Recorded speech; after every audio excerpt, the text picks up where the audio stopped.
Yeah.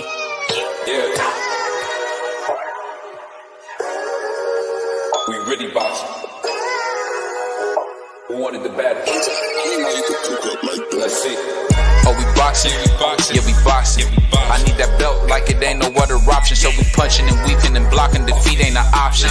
Let them know. Shoot a video, put it on BVO. Let them know. Every time I punch, it's a heavy blow. BVO, bound to hit like bricks cause it was set in stone. Let them know. I ain't getting body, but I'ma hit this flow. Yeah, way more than a show. This is BVO. This how it's finna go. I'ma throw some jabs. Make them think my punch is weaker than I hook his ass. This the ring, not the kitchen, but I'ma cook his ass. Me and him, that's the pro versus the rookie class. All my life I had to fight, but I still love it. Me and BVO got moves that you can't steal from us. And these haters be throwing shots, but I don't feel nothing. I ain't gonna lie, shit, they alright, but we a little rough. We're stepping for the title and facial rival. This ain't no little tussle. Bet I be no bird, being chicken to get your feathers ruffled. Footwork, I'm dancing around my opponent like the Cupid shuffle. Good work, bodies hit the flow, they can't move a muscle. The upside is we in the streets, shooting and shooting up. Catch me in the ring, sticking, moving and suited up. I know everybody can eat, but I ain't full enough. Oh, you said it's smoking some beef? I guess I'm pulling up. Oh, we boxing? Yeah, we boxing. I need that belt like it ain't no other option. So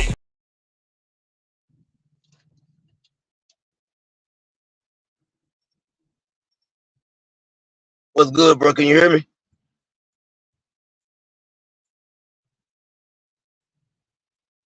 BVO.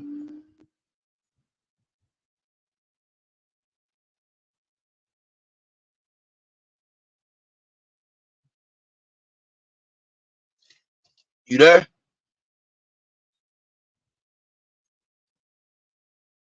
Where'd you go? CDK Boxing, man. I'm waiting on BVO to pop back up. One of us having some technical difficulties. Hopefully it's not me.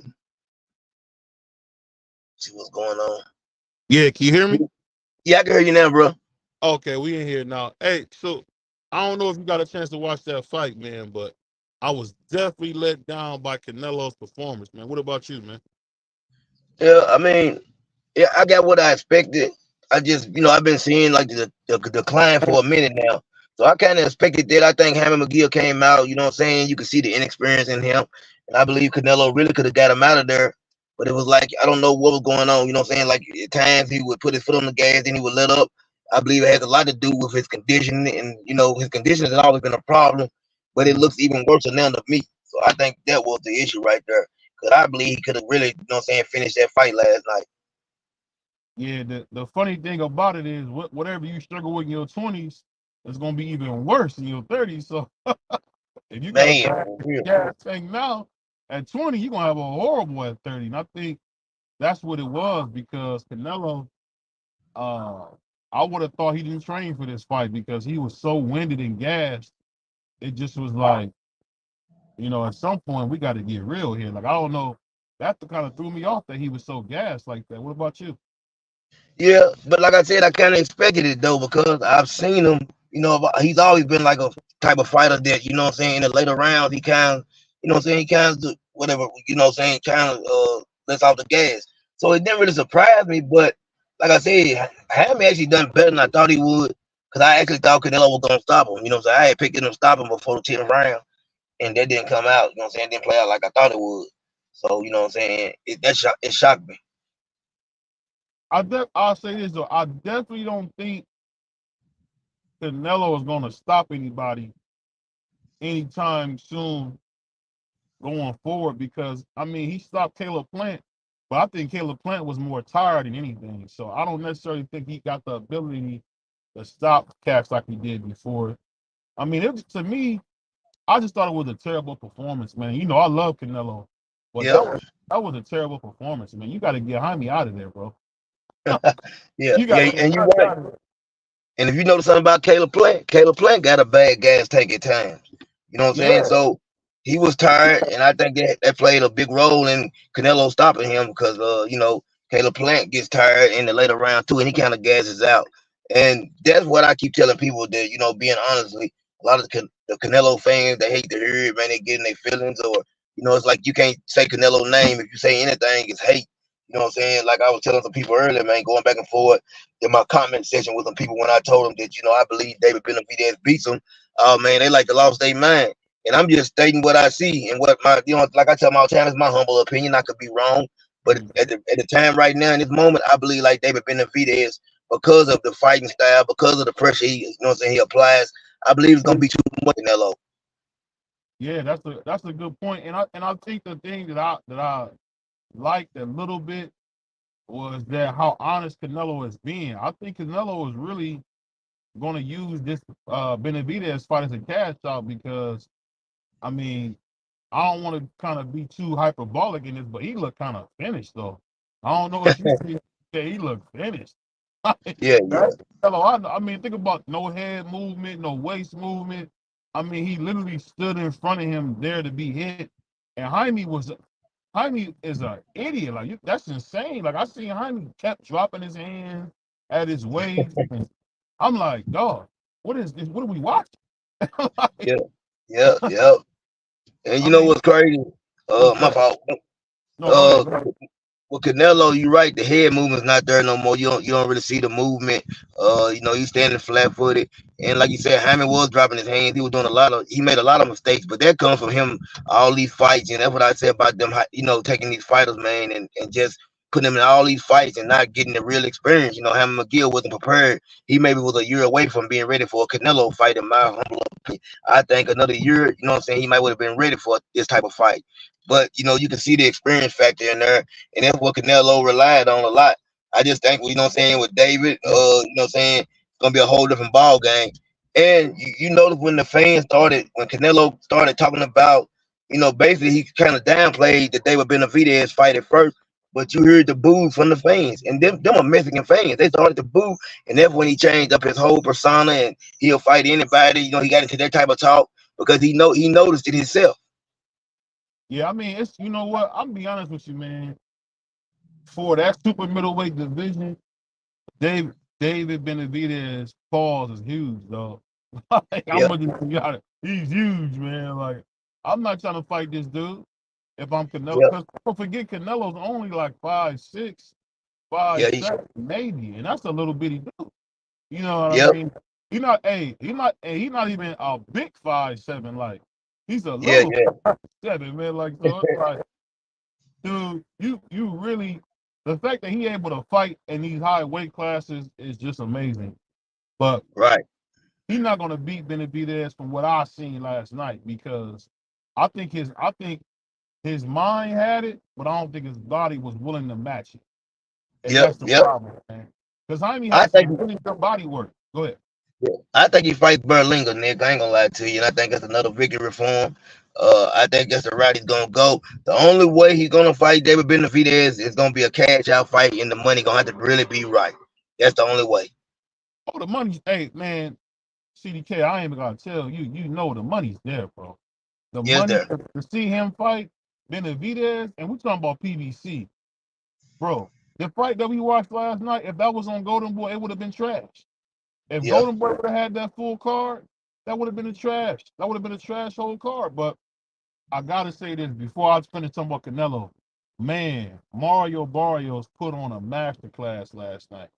I don't know yeah, what he's been done since he got away from Virgil Hunter, but he's looking like the Mario Barrios I've seen at 140. Like yeah.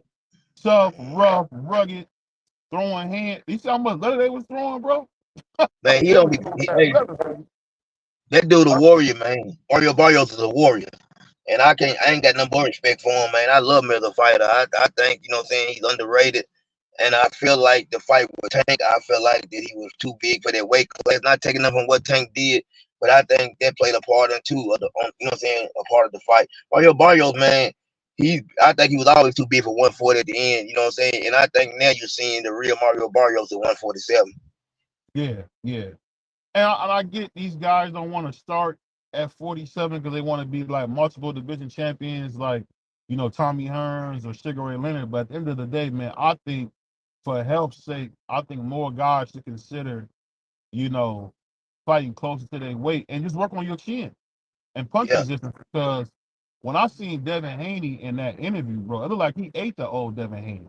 Like Man, he was hey, huge, dog. It was like, dog, what are you eating? I was just and shocked, bro. hold on once, and that tells you everything about man about how much weight he is cutting, and it's dangerous. You know what I'm saying? You looking at Devin Haney, that tells you that man is cutting probably 40 pounds At least. at At least. least. He got to weigh 180. He got to weigh 180 somewhere around there. Man, I ain't know. I look at his face. I ain't know who he was, and Man, that's not good. He said John said look he's about 190 in that interview. And I can I, believe I it agree. because look how I, sick he I looked agree. at 140. He looked sick. Yeah, He looked yeah. sick, man. And it just tell you what, the fact that he was making 35 is a testament to him as a person. Because man, that that Devin Haney we seen on Man. that interview, that was a big guy. And you know, it's crazy with Devin Haney, man. Like you talking about, forgive me, I'm outside or anything. I'm back. I'm sitting in my car. You know what I'm saying? So y'all bear with me because I didn't want to leave. I wanted to be here with you. And I was like, okay, go get on. Take me like 30 minutes to get home. So I wanted to go ahead and do this right here. You know what I'm saying? But Devin Haney, man, he's talking about retirement. He's retired. Like he really, for me, he's also like a real, whatever you want to call it in life right now. He's having a real crisis right now. Here in BVO.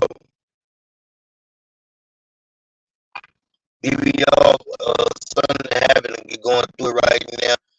Seems like he's suffering, man, from depression, you know, and people, you know what I'm saying? One thing about it, like they say all the time, Floyd Mayweather, man, was 50-0. A lot of people, man, are hung up on that. You know, you can't worry about that. You got to get in there and fight. And we don't know how this is going to play out right now with Devin Haney, with the Ryan Garcia situation. I think it's going to turn out to be a no contest, if you ask me.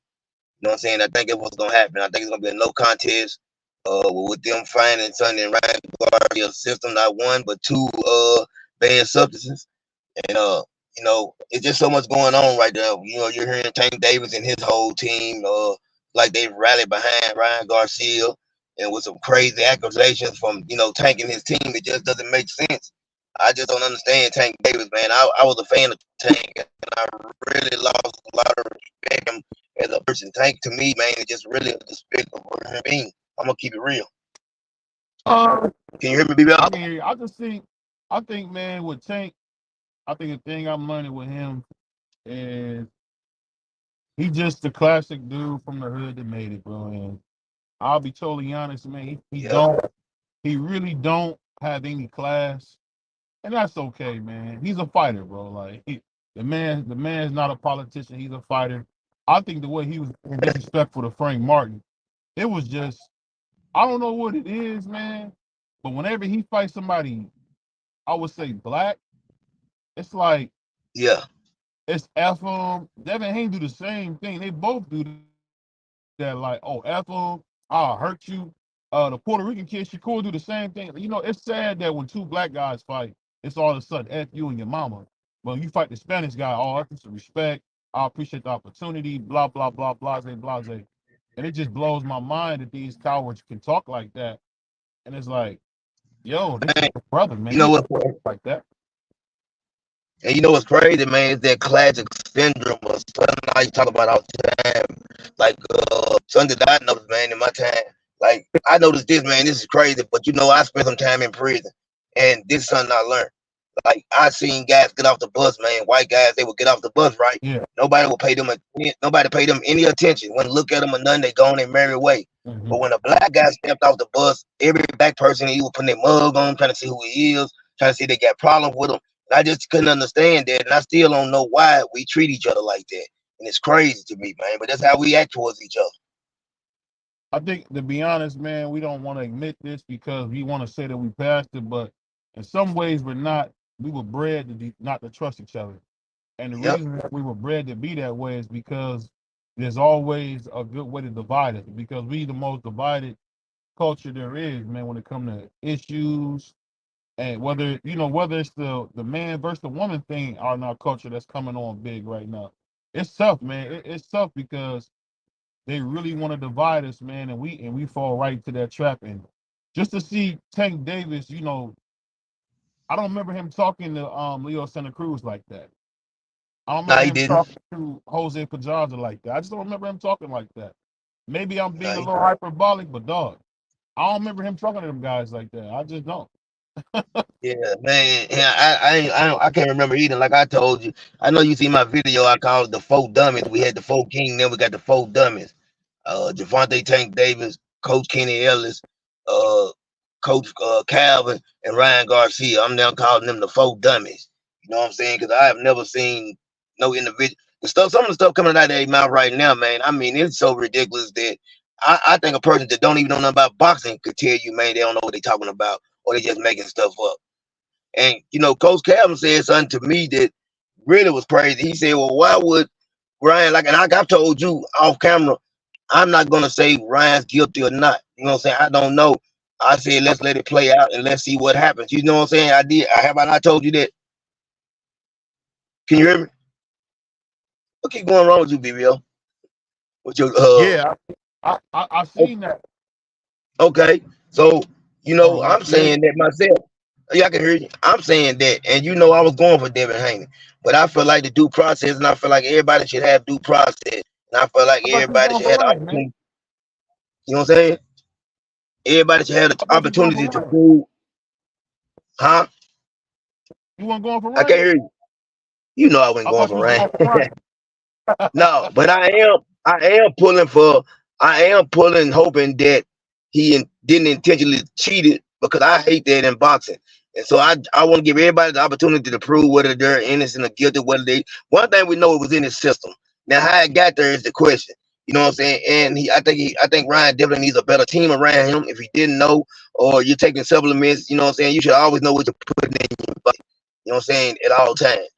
But you know, with Calvin Ford, I mean, Calvin, Coach Calvin said that why would he take steroids for Devin and Tank punches were way harder? I don't understand what punching power would have to do with somebody taking steroids. You know, I don't understand that. I couldn't understand what he was saying. It didn't make sense to me because if you hear Ryan Garcia talk, he keeps telling everybody that Devin Haney is a better fighter than Tank. He said that multiple interviews in his mind. I mean, um,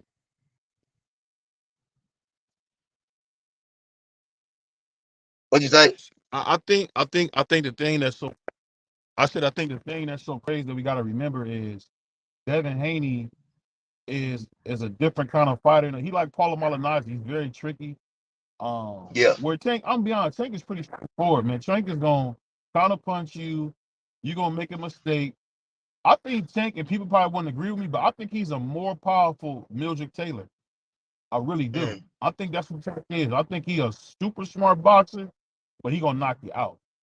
And I don't know Yeah. if a lot of guys seen Mildred Taylor. I really think Tank is skilled like that. I think he's a harder puncher than Mildred Taylor.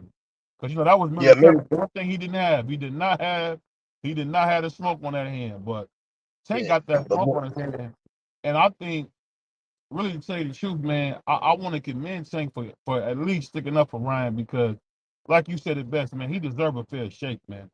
He deserves a yeah. fair Yeah. like he don't. Now I don't got a problem with him saying give him a first shake, but the thing I got a problem with Tank, he's saying basically like you're trying to basically say Vada cheating or Eddie Hearn done this. And like I said, Jim Lampley, man, somebody I hold a high regard when it comes to this boxing game. Jim Lampley said, listen, man, if Vada said it was in your system, it was in your system. He said he's not saying Ryan cheated knowingly or any of that. But he said if Vada said it's in your system, it's in your system. And you know, there's a lot of stuff that come process of that test and them sealing it up, your name being on it, it not being open till it reach that lab. You know what I'm saying? People gotta really know. So when I hear a lot of these casual fans talking, man, because Ryan got a lot of casual fans that don't really know the sport of boxing. They know him from Instagram and they love him for the stuff he do on TikTok and all that type of stuff. But they don't know nothing about boxing. You know what I'm saying? It's a whole different ball game. So they can say whatever and the fans are gonna jump right on it and go right along with it. That's what Ryan has in his favor.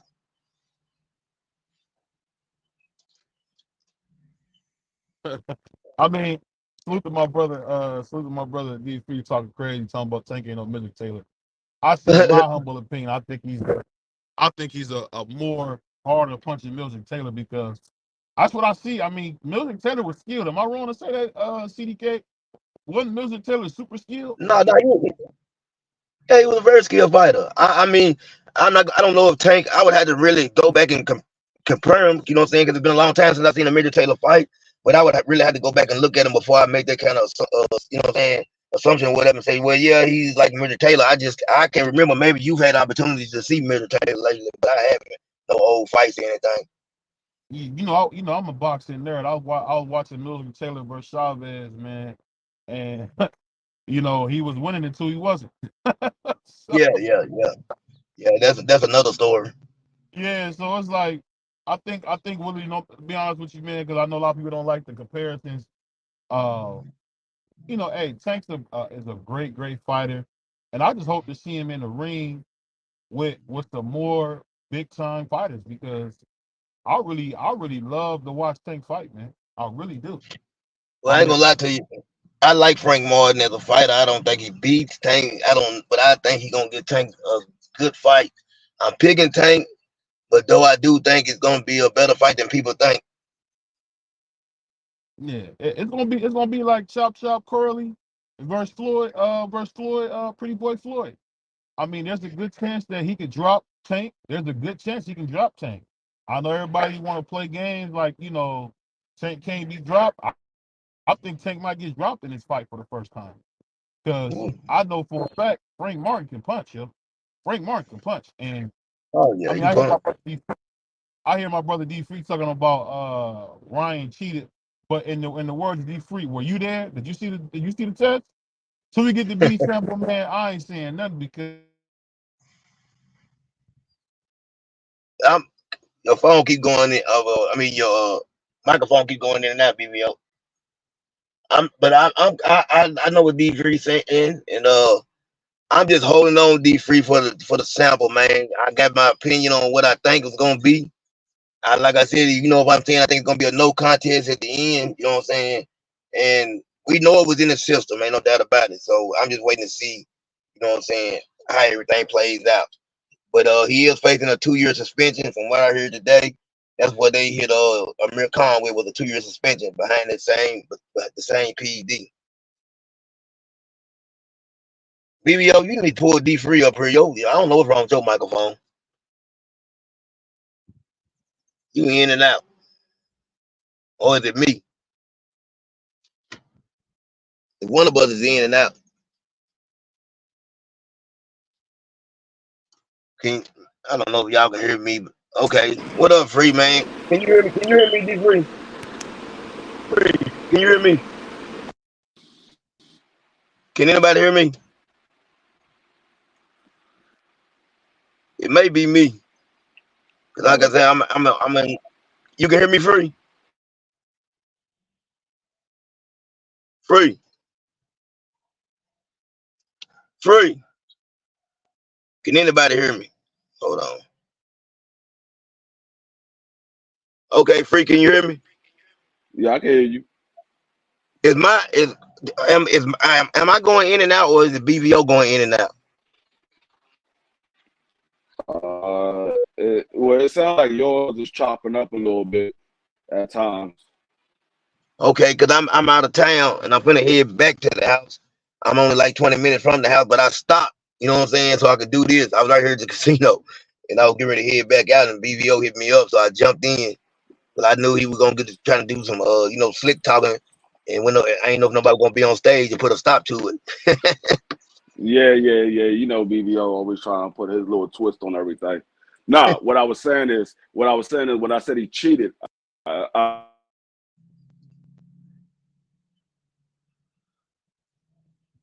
Hold on. Okay. Yeah, no. What I was saying is, yeah, he did cheat it. The question is,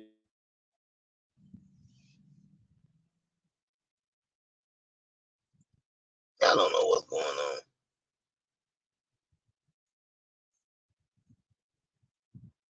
Seems like everybody going out.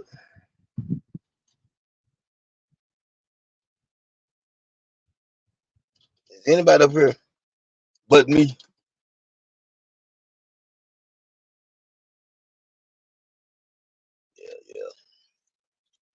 Free, if you can hear me, you and BVO hold it down. Man, I think it's where I'm at. I'm gonna get to this house and then I'm gonna jump back on with y'all.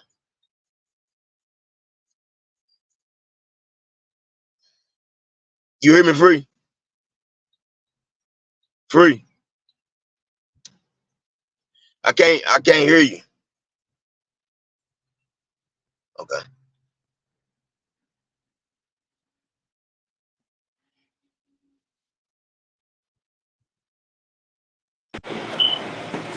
Okay. I said I don't know what BVO doing, but I think it's my signal too where I'm at. I was telling till No, BVO come back up, and I was gonna run to the house real quick and jump back in with y'all. yeah, no, I was saying, I had got a phone call. Oh, okay. Oh no, you good right now. Okay. But what I was saying was, it's not a question if he cheated or not. The question is, was it intentional? Because Right. he was taking the PEDs. He was taking the PEDs, and everybody said, "Oh, did you see the B sample? It doesn't matter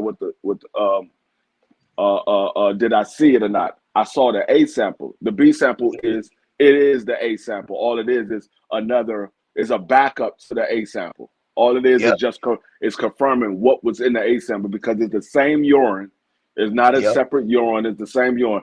And I know my man Thomas Hill had asked if they knew before why did they allow them to go ahead and go through with the fight. Well, I've been talking to Nonito Donaire and Rachel, and Yeah, I know what.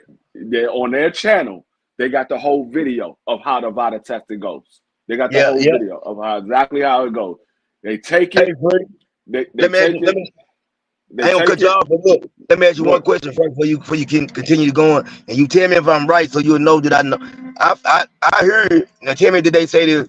That if you when they take the test the day before and the day of, it takes the test 4 or 5 days to come back. Is that true? No, it's not. Okay. It's 2 weeks. Exactly 2 Okay. weeks. Okay. It's exactly 2 weeks. Okay. You're not going to get it the day before. You're not going to get it in 72 hours. It takes Right. 2 weeks. It takes 2 weeks because of the fact that they have to send it to the lab and they gotta analyze it. And so that's the reason why nobody he took the test the day before, 2 days before, and he didn't get it back until last week because Yeah. it was 2 weeks from when he took the urine. If you go look at the post that he put up when he was showing he was negative, look at the dates on those posts. It shows you when he took it Yeah. and when the test results came out. It's exactly 2 weeks. So that's why Yeah. they didn't know the day before. Yeah. That's why they didn't know the day after. It's because the only one that we know about at this time so far, because it's been public, was the one that he took on April 3rd. Because April 3rd, when Yeah. he took that, 2 weeks later after not April 3rd, it was April 6th, I think it was. No, what day was it? He took that urine. I seen the dates. I'm trying to remember the dates because his mom posted them. Like But because it was. Oh no, I'm sorry. It was the 19th because he got it 2 weeks later. It was the 19th. He took the one on the 19th. Right. That's the one that came out and it said he failed the urine. He failed the test. Was the one that he took on the 19th. The one on the 20th it's back now. That one is back now. So but like I said, it's not a question if he cheated. It's a question of is it intentional? And that's what I've been saying. I've been saying the same thing you said. We know it was in his system. I just want to know was it intentional or not. Because how do you feel about this, D3? How do you feel about what Tank and his accusations and his team accusations, what they're saying? How do you feel about what they saying? I didn't hear what Calvin Ford. I didn't even see what Tank said. I saw people put posts up about what Tank said. And I ain't gonna lie to you. I can give you a rundown of what Calvin kind of said, and I don't know exact word, but he did. This was he said. I'm trying to get you just like he said it. Why would what reason would Ryan Garcia had to take steroids if he didn't take them against Tank, and Tank punches way harder than Ryan Garcia? that was his reasoning for Ryan Garcia being innocent and not taking steroids. Well, I mean, I mean, Tank said he was juicing. So Yeah, Calvin Ford might not believe that Ryan was juicing, or Calvin Ford probably said, well, he didn't get popped for juicing against Tank, and Tank punches hard. See, what people fail to realize is it's not the fact of Tank. The PEDs doesn't protect you from punches. I don't care how many nope. PEDs you take. If a nigga if you got a weak chin, you got a weak chin. It doesn't make your That's chin it. stronger. It doesn't make your chin weaker or anything like that. If you got a weak chin, you got a weak chin. So what Mm-hmm. Calvin Ford said doesn't really make any sense because it doesn't Thank protect you from somebody that punches harder. It doesn't protect you from that. you. What PEDs does, and what people fail to realize is the PED that he was caught with is it doesn't allow your muscles to break down when you're trying to make weight. It allows you to Right. break the fat down, but you keep the muscle. So Yep. once you make weight, when you rehydrate, you become even stronger. Your energy is there.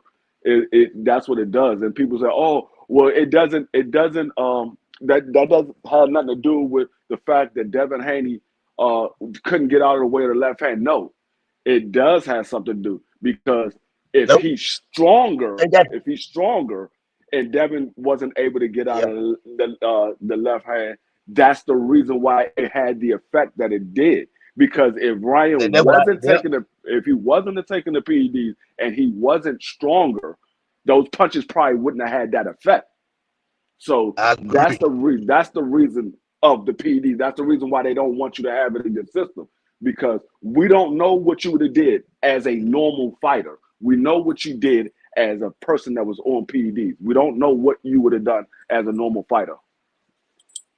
Yep. And then let me give you Tank. What Tank said. Tank said Eddie Hearn was a snake. Eddie Hearn's behind this, and so on and so on. And just the little small part he said a bunch of stuff, but he basically saying that Eddie Hearn's working with Vada basically, and they're basically, you know what I'm saying, what you want to call it, that they're setting Ryan up. Um, I mean I can't say that Eddie Hearn set Ryan up unless Eddie Hearn Yeah. told Ryan to take these PEDs whatever to help you make the Yeah. weight so you can be. Unless Eddie Hearn told him that because Eddie Hearn, I mean, what reason would it be for Eddie Hearn? Ryan is not Eddie Hearn fighter. Ryan is Oscar De La Hoya fighter.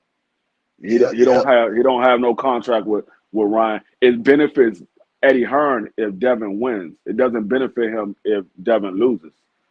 So Yeah. I don't know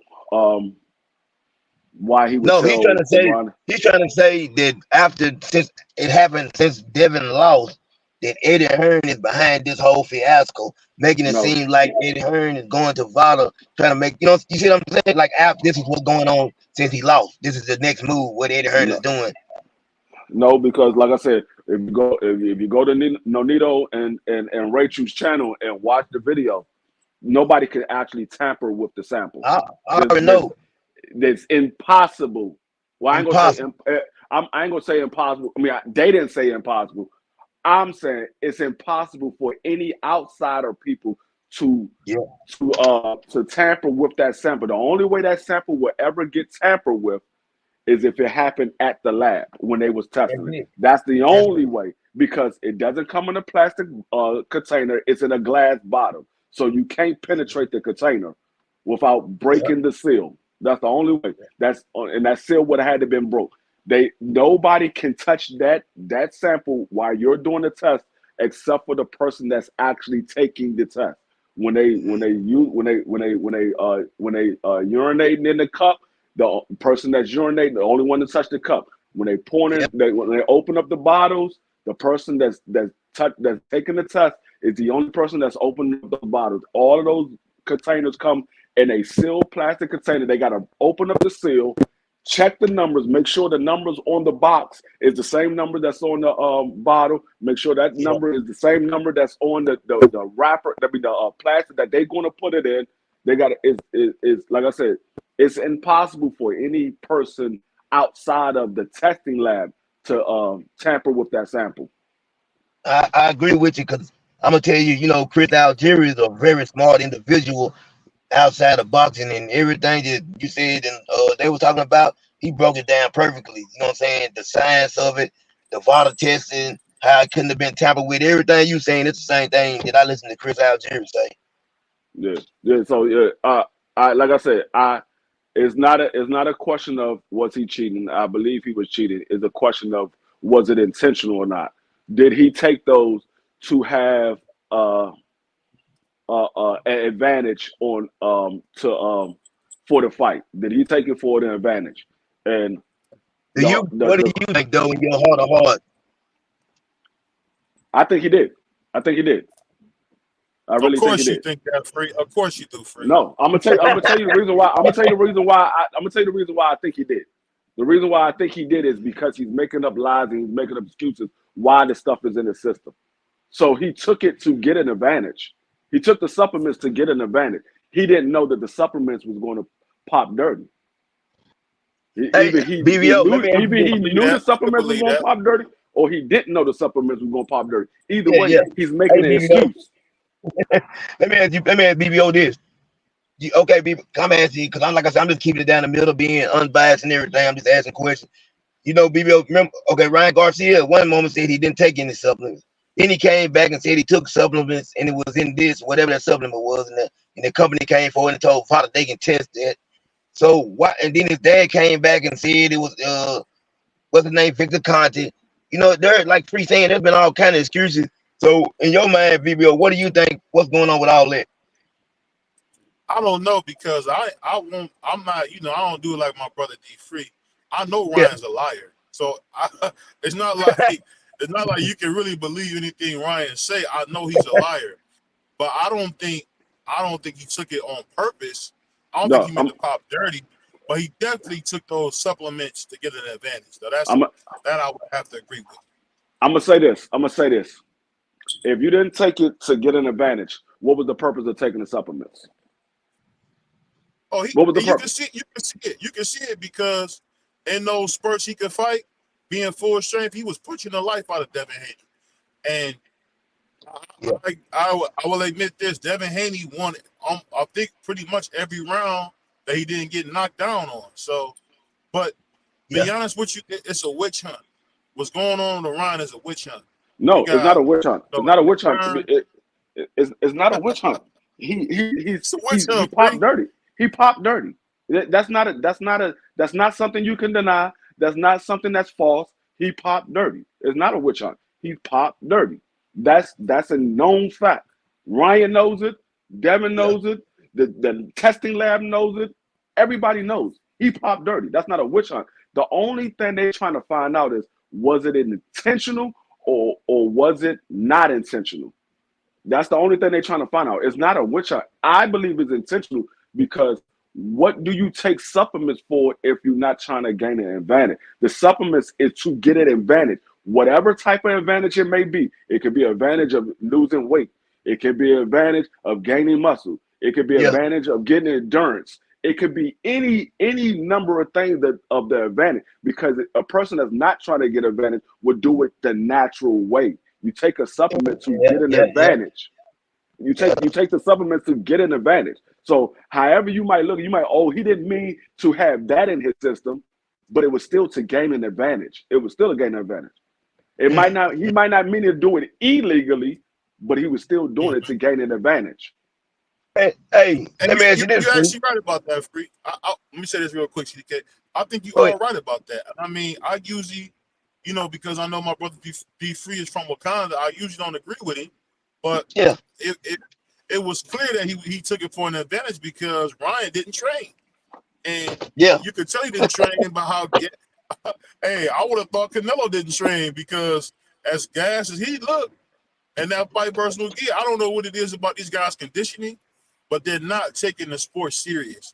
It's just like, and it's a different sport, but I remember Anthony Davis had a hard time staying on the court, right? So the moment he gets in shape, he plays 76 games. It's because all these years, football, basketball, boxing, cats trying to go off talent. No, brother, cardio is where it's all at. And I think Ryan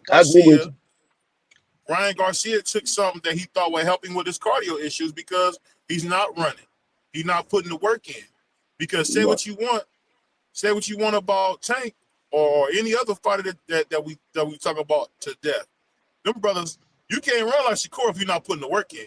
Shakur runs like a coward, but he putting the work in to do it. So it's like I just gotta call a spade, and you know, I hate to admit this, but I think Ryan was up to no good on this. You know what I mean? And I'm gonna respond. Hey, BVO, you better be careful because you allowing people to see the real BVO today. I'm gonna say this. I'm gonna say this to Chris real quick. Yeah, Victor Conte might have helped Vada in their what to look for or whatever like that. But the problem is what you don't know is WADA doesn't do the testing. It's VADA that does the testing. I'm sorry, VADA doesn't do the testing. WADA does the testing. VADA administer the urination testing where you have to urinate in the bottle and all that. They send it to WADA to actually go to their lab and do the testing. So Victor Conte has nothing over WADA. Yeah, he might say, okay, these are the drugs you need to look for. These might be the drugs you need to look for, and this is what they would try to hide it by putting this in their system to try to hide this drug or whatever. But he doesn't have nothing to do with WADA, which is the testing lab that actually administer the test. Hey, Free, and what I don't want to do, and BBO, what I don't want to do is act like that Devin Haney is such a big deal that all of a sudden Fodder and Victor Conte are gonna decide to cheat for him. It don't make sense. It's ridiculous. That type of conversation that I've been seeing, like from, and I ain't talking about whoever's on there, but I can't even see the comments. But I've been hearing that type of stuff. Like I said, from Ryan and his people, man, it's ridiculous. It's ridiculous. You know what I'm saying? I think it's the most, and I don't even know how nobody can even get it, the notion in their mind to even think like that. I can't think like that. Maybe I'm just a straightforward person. I can't think like that. Yeah. And like I said, everybody said, "Oh, I want to see." And like I said, everybody keeps saying they want to see the B sample. The B sample is a backup to the A sample. It's the same urine. It's not a different urine. If you don't know, like I said, go to after this live is over, go to Nonito and Rachel Donaire. They have a video up of Nonito doing the actual testing, exactly how the testing is done every single time. It doesn't change. The only person that touches is the person that's getting tested. What he does is he urinates in a cup. That cup is sealed. It has a sticker. It has a label on it. They have to match that label up with the rest of the bottles. All those come in a container. You could pick. They say they come like 3 or 4. You could pick whichever one you want. So it's not a certain one that they give you that you got to use. It's whatever ones you want to pick. You can pick whatever. They all sealed inside there. And the bottle that he urinates in there, he pours some into sample A, and the rest of it goes into sample B. Those are glass bottles. You cannot penetrate those bottles. So, like everybody said, they want to see what's in. Let's see sample B. Sample B is just a backup to confirm what sample A says. They say, okay, we found this in sample A, but okay, let's test sample B to see if it is in sample A. That's all it is. And Free, this is the thing though. People like even BVO is hard pressed. He ain't even to go for that what Ryan got going on. And we looking at it like, I don't know how people can't see that the man that told you 5, 6 different stories. Had it been that, you got even the Ryan Garcia fans that don't want to believe it. I done seen something to do. And then you got the Devin Haney haters that's willing to go with any story Ryan's putting out there. Man, Ryan Garcia done told us 1 minute he ain't never took none. Then he said his then son. There's too many stories, man. We know the man lying. It's common sense. I love my 5-year-old son tell you the man lying. Right. The problem that I have is everybody say, "Oh, let's see what sample B is. Let's make sure sample B comes back positive." Do anybody ask? You know what sample B is? Free, you know what sample B is? No. 2 years suspension. Do anybody ask to see sample? Do anybody ask to see sample B when the urine comes out negative? Do anybody ask? Let's see sample B to see if the test is really negative. Nobody asked to see sample B. I told you what sample B is, Free. A 2-year suspension. That's what it is. Get ready for it. I'll say this. I'll say this, man. I think anybody who's ever had a job, you know, took a drug test for a job, you know, you pee in a cup, and they take that cup and they put it into 2 or 3 different vials. At the end of the day, the thing with Ryan is, you know, it's an old saying my grandma used to say, grandfather used to say, I'll trust you till you give me a reason not to. Ryan has given me so many reasons not to trust him that I can't. And that's the difference between being a fan like me and being a meat boy. Now, if you're a meat boy, you're gonna say, yeah, he's innocent, blah, blah, blah. Nah. I think no matter what, I think Ryan should be suspended for about 6-7 months to his next fight. Yeah. And, you know, have that on his record, because at the end of the day, you can't stop him. He got $50-60 million. You can't stop him. Yeah. And let's be honest here. He about to fight Theo next, and that's another big bag he about to get. But this time he might get knocked out. But I say this. You're right. I'm excited about Ryan Garcia for the sport. We know for a fact you got a Caucasian Mexican that's willing to fight anybody. That's cash money, baby. And to my dude in the chat that said, and I know you are 03, there's no way David Benavidez got a better resume than Canelo. Canelo got a better resume than hell no. What? Hell, whoever said that is crazy. There's no way, no. What? Hey, no. I got y'all know I got David Benavidez beating them, but that's insane. That's insane. No. The Canelo has the best resume in the sport of boxing right now. He has the best resume in the sport of boxing. There's no denying that. Like I said, although the resume doesn't fight for you, the resume doesn't prove anything, because we've seen Earl Spence with a better resume than Terrence Crawford. We see how that turns out. That doesn't prove anything. But no, David Benavidez does not have everybody that David Benavidez fought. Canelo fought. Yeah. So how you going to say that David Benavidez has a better resume? Everybody that David Benavidez fought, Canelo fought. And he fought Boo Boo. He fought except for Boo Boo. Boo Boo's the only one that he hasn't fought. He fought everybody else that Canelo fought. Hey, Canelo got Austin Trout, triple G 3 times. Man, I can keep Floyd Mayweather. Do it, man. What? No, man, Floyd Mayweather, right, just by himself. Danny Jacobs. No, Floyd Mayweather by himself automatically puts Canelo better than David Benavidez. Jamel Charlo. What, man? Who else? BVO. What's the other guy up there, man? Who was up there in that weight class? The Crusher. You talking about the one that BVO always gives Sergey Kovalev. The one BVO always gives him credit for. Kovalev. Man, hey man, Canelo resume is so long it don't make sense. Yeah, no. There's no way in the world you say David Benavidez got a better. If you say David Benavidez got a better resume than Canelo, it's just because you're a Canelo hater. That's just it. That's all it is. Because nobody that knows boxing, nobody that watches, even some of the casuals even know this. Nobody is going to agree with you that David Benavidez has a better resume than Canelo Alvarez. Nobody's going to agree with you. They're going to be like, they're going to probably tell you. They're going to probably tell you don't talk to them no more. They're going to probably tell you don't talk to them no more. You don't know nothing about boxing. Don't talk to me no more. Hey, I got a shout out to my brother Chris, man. This is my dude. Whenever I put a post out, my brother Chris is going to be the first one to hit it. I get what you're trying to say, Chris, but guess what? If you know what you're looking at, Floyd might have not hurt Canelo real bad, but he beat the life out of him. He beat him to death. Yeah. I mean, Canelo hasn't got beat up like that. He fooled him. No.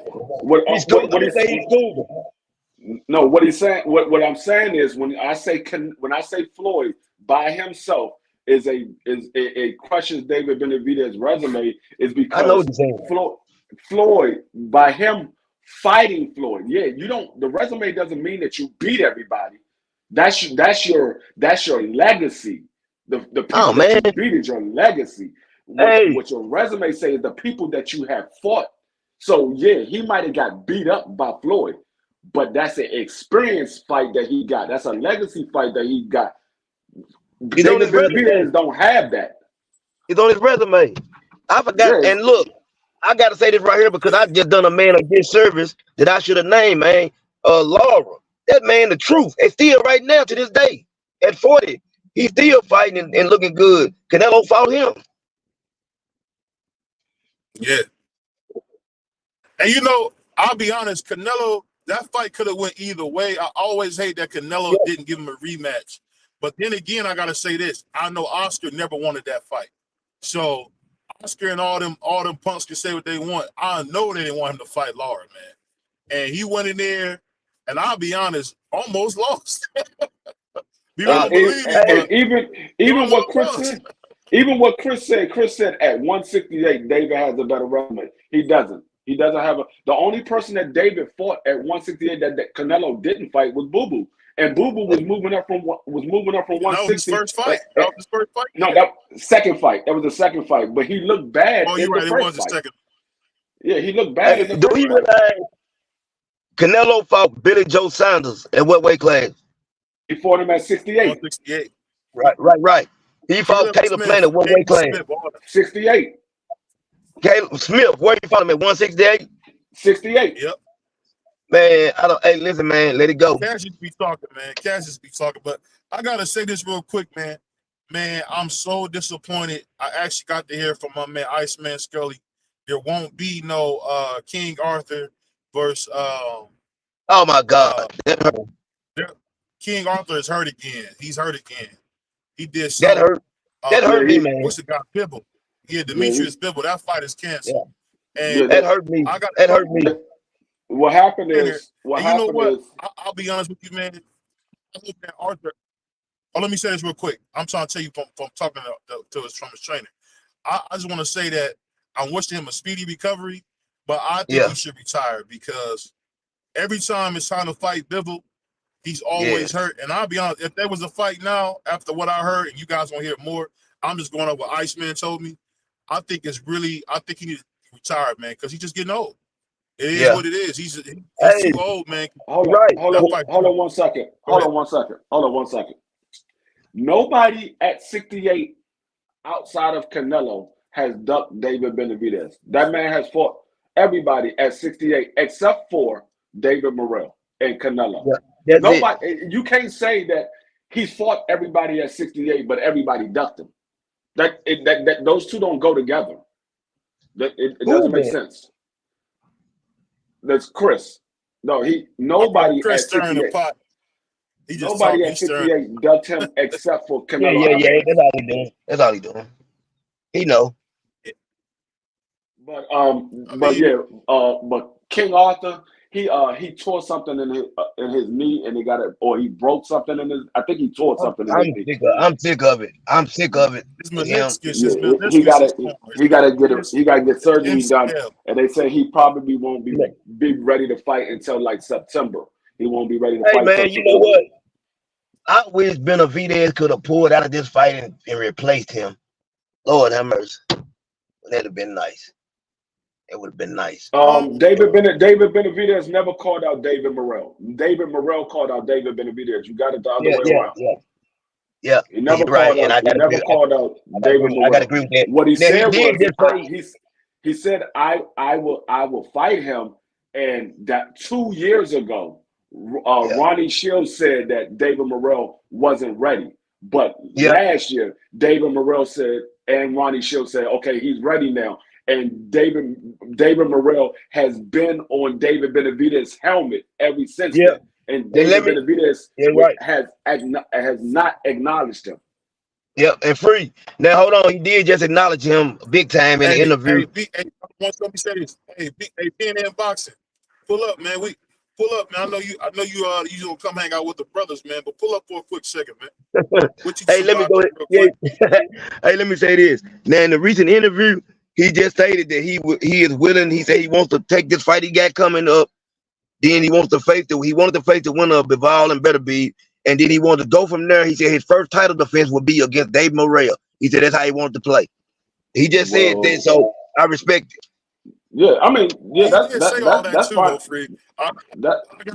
That's fine and dandy. I don't know if he gets that. I mean, unless he fights David Bivol, he doesn't he get said that that's what fight. he said. That's what I'm saying. He said he want to fight Bivol. He wants to win up Bivol and better bit. He wanted to win up that fight. He said No, then but him and Morrell could have fought yo, for undisputed.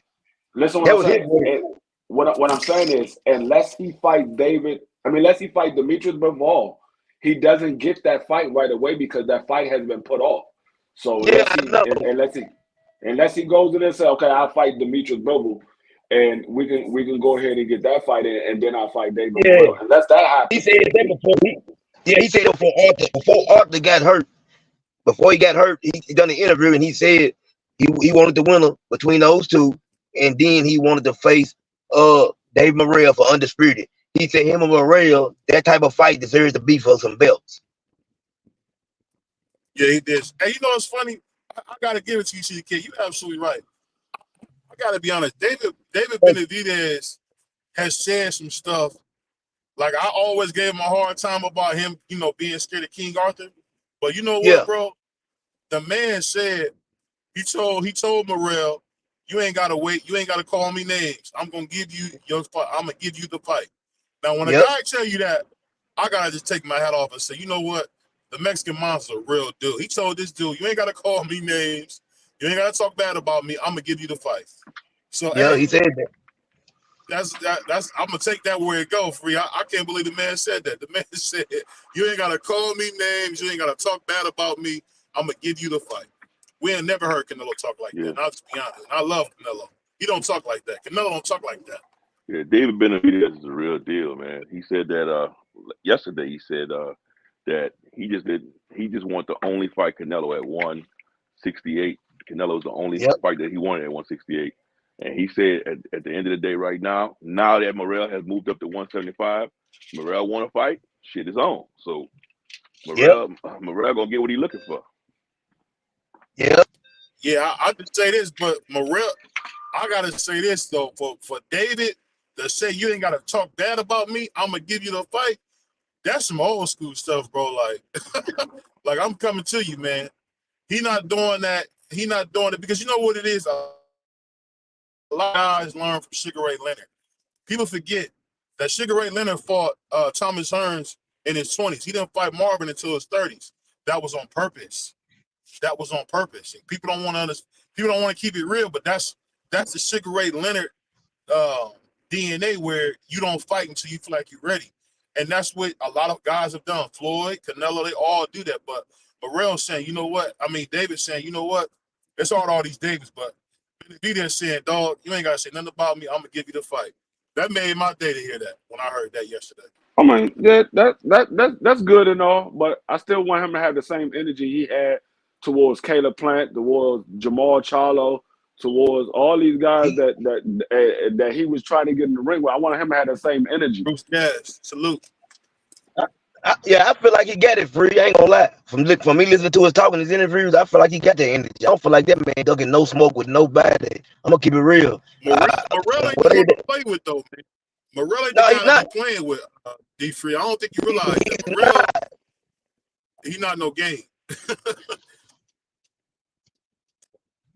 I think I can't wait. he's going. I mean, I never thought that David would duck Morrell. My whole stance was if David didn't get the fight with Canelo, I thought he should fight David Morrell. Well, he moved up to 75 because he said he wants to fight the winner of Bivol and King Arthur, and the only way he could have got that fight was by fighting the guy that he's fighting.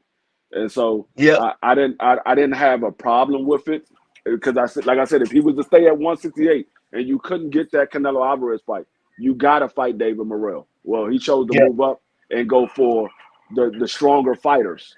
And so I'm not mad at that. I still Yeah. think he should have fought Morrell, but I understand what he's doing. As long as I get the fight with Morrell, I won't say that he's ducking. I just say he avoided him for a period of time until he got to a certain level. No, you mean he did a Sugar Ray Leonard. Call it what it is. It's a Sugar Ray I Leonard. know I wouldn't say Sugar Ray Leonard because Sugar Ray Leonard ain't ducking nobody. No, but he made niggas wait. Listen, I don't think it's a duck move. I think what people fail to realize, both of them have been waiting on Canelo for a long period of time. And something David Benavidez said, man, like, listen, Me and Morrell should be for a title fight. But Canelo's holding the division hostage. He got all the belts. He holding them hostage. So, it makes sense to me. Like, if they fighting, that's a big fight, man. Let it be for What you something. think, Those Ben? What dudes you right think there, about this, both man? animals. What you think about that? Now you What said think about Sugar Ray Ben? Leonard did what? You think Canelo is gonna get X'd up? Somebody got to run No, in the I said background. Sugar Ray Leonard only fought. No, I said Sugar Ray Leonard made niggas wait. You weren't gonna fight when you wanted to fight. You fought when he said. That's what I'm saying. And that's what a lot of guys do. A lot of guys forget that he fought Thomas Hearns in his 20s. But when it comes to the Marvelous one, he made that brother wait till they was in their 30s. And then but don't you think Marvelous Hagler had the advantage because Sugar Ray Leonard fought him after having a 2-year layoff? But you always knew Sugar Ray Leonard was going to beat Hagler. That's the thing. No, you didn't. No, there was a lot of people that thought Sugar Ray Leonard was going to lose. Let me tell you why. Because when I found the fight was going to be 12 rounds and not 15, that benefited Sugar Ray Leonard. Nobody thought that Sugar Ray Leonard was going to beat Hagler because they thought Hagler was going to knock him out. They didn't care if it was 12 or 15. They thought Hagler was going to knock him out. Nobody thought that Sugar Ray Leonard was going to, unless you was a diehard Sugar Ray Leonard fan, nobody thought Sugar Ray Leonard was going to win that fight against Hagler. They thought Sugar Ray Leonard was too small. Josh Stanton, salute, bro. Yep. I had Hagler stopping that man. I ain't gonna lie. I had Hagler stopping him. I don't know, man. What you think about all this being? I mean, it's your first time on the show. What you think about all this talk, man? Because I know you're a Canelo guy like me. What you think about all this, man? Yeah, he holding them belts. He earned them belts, man. You can't say he holding the division up, bro. Well, what I'm saying is he ain't fighting David Morrell or David Benavidez, and I'm saying then he's holding the belts hostage. Those guys been waiting a long time, and what David Benavidez is saying, if him and Morrell gonna fight, it need to be for some titles because there's a major fight, and them dudes both animals, man. And I do want to see that fight. I want to see it. I would agree with you on that. I think that should be for titles. I just think. I don't know if it should be. I don't know if it should be for the title. The only way it could be for the title is if David Benavidez going there and beat Canelo. Because if he loses to Canelo, nigga, I still want to see you fight David Morrell. Hey, just because you lost to Canelo don't mean that you don't fight David Morrell.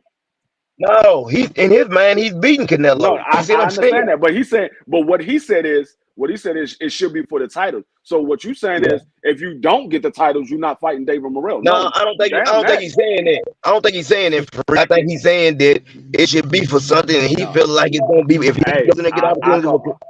I can only go by what comes out of his mouth, and what he said is. Well, he didn't. But the way you said it, it didn't come out of his mouth like that. You know what I'm saying? It didn't come out of his mouth like that. So I'm saying what he said, but I don't think that he's saying if he don't get the titles, you know what I'm saying? But he's saying it should be for something, and I agree with him. Them dudes, man, what he's trying to say is they're not going to get the opportunity to fight Canelo. They're not going to get that opportunity to get their hands on the belts because Canelo is going to hold them, and they moving on. Hey, Morrell been fighting as WBA champion for about 2 years now. He fighting. Yeah, I agree.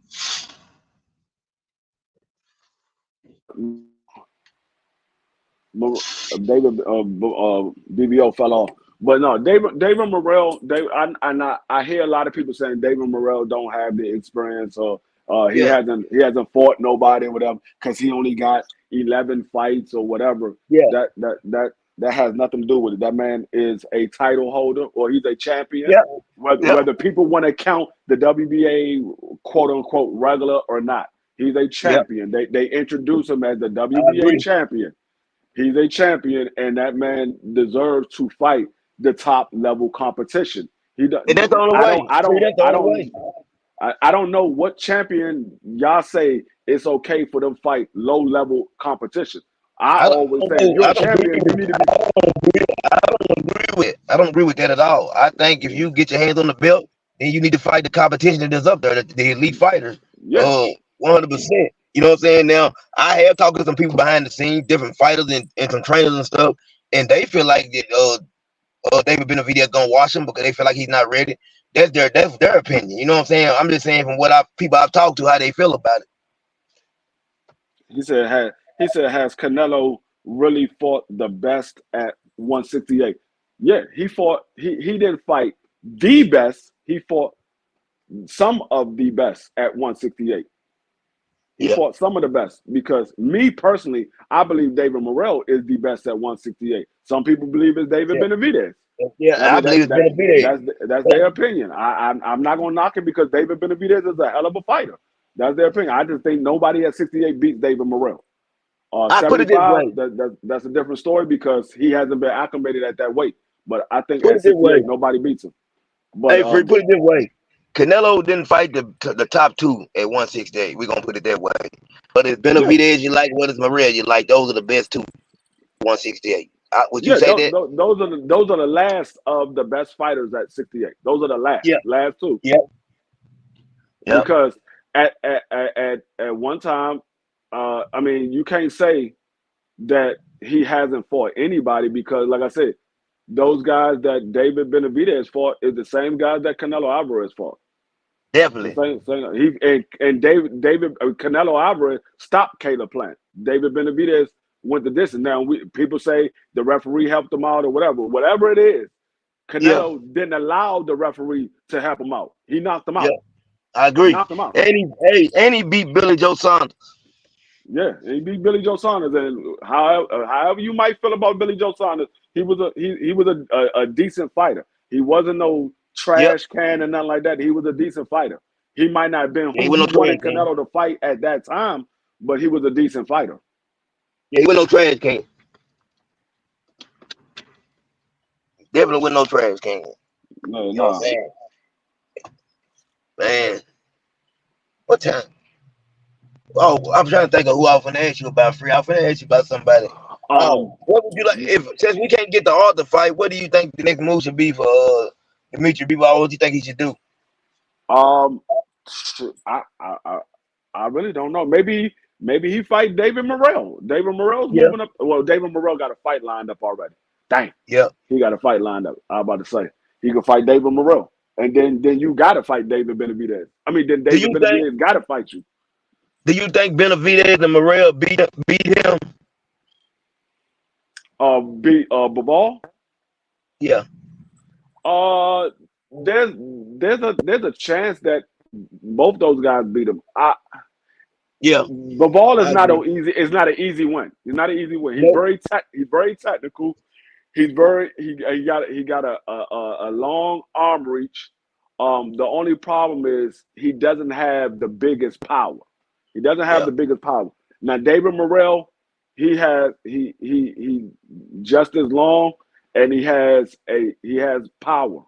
David Benavidez, he's just as long and he has power as well. So it's just a matter of can he outbox either one of those guys? Because I don't think he's going to knock either one of them out.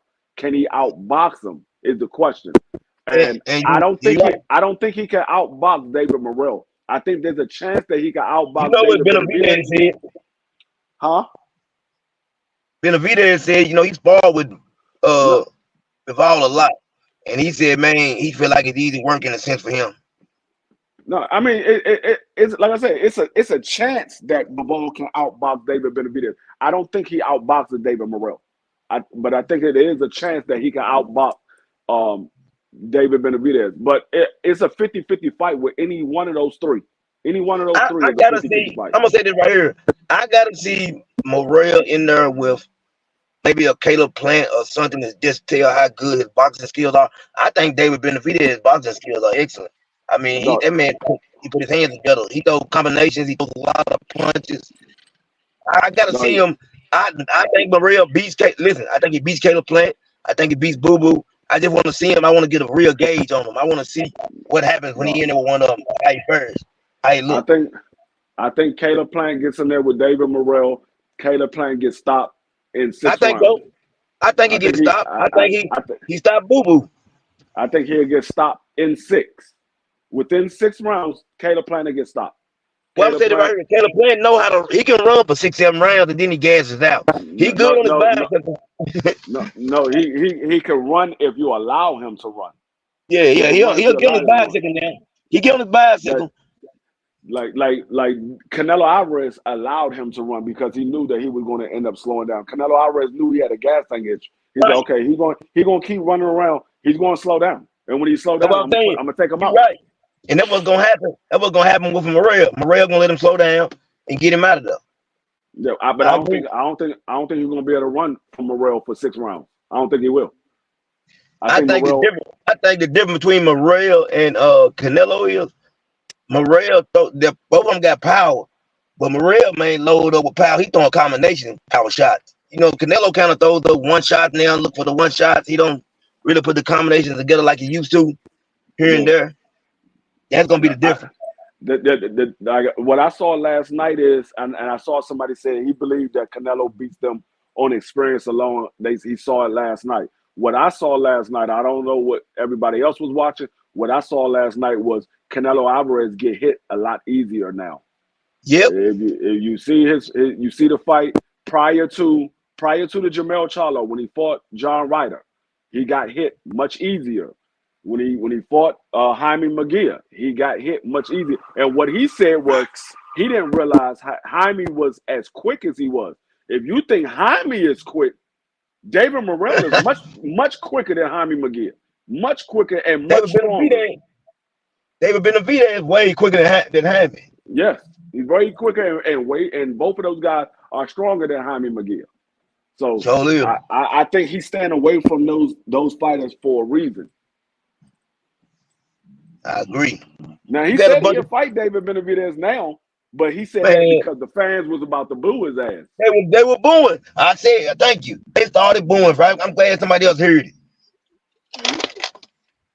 What's going on, Crush? Crush. Oh, Crush just dropped off. What happened? Yeah, he just dropped off. He'll come back up. Okay. Who else up here? That's B&B and BVO. Okay. Yeah, I don't think Canelo, man. We're not seeing the same Canelo that we used to see, though, man. Canelo, you can see Father Time taking place into Canelo, man. Canelo, I agree with you, Free, man. He was getting hit a lot. And the only thing Canelo still had, he still had the power, man. Canelo was slower. He wouldn't let his hands go like he used to. Yeah. I mean, the Canelo that we see now is the aged Canelo. And any one of them young boys get in there with him, bro. And he knows this. They're going to beat him, bro. They're going to beat him up real bad. You know, with that iron granite, you know, with that granite chin that he have, you may not stop him, but you're going to beat him up, man. It's hard to beat Canelo up, man, because he was getting hit flush again. And he was eating them, man, like Skittles, bro. Yeah, I mean, but like I said, BVO. He got a chin on him. Hey, BVO, can you imagine him eating 10-punch combination from David Benavidez? Can you imagine 10 punch? You know how he let them hands go. I don't think that David Benavidez is hits hard. I think he a volume puncher. Because he is a volume puncher. What do you mean? Yeah. Let me say this. When I seen Canelo take like 2 or 3 crazy shots from Triple G that would have slept anybody else, I said, "Oh, Canelo." Yeah, but see, I'm gonna tell you this. I'm gonna give you this scenario. It's just like hitting a hammer on a granite countertop. You hit it and you just tapping on it. You just tapping. You're not hitting it real hard. You just tapping on it.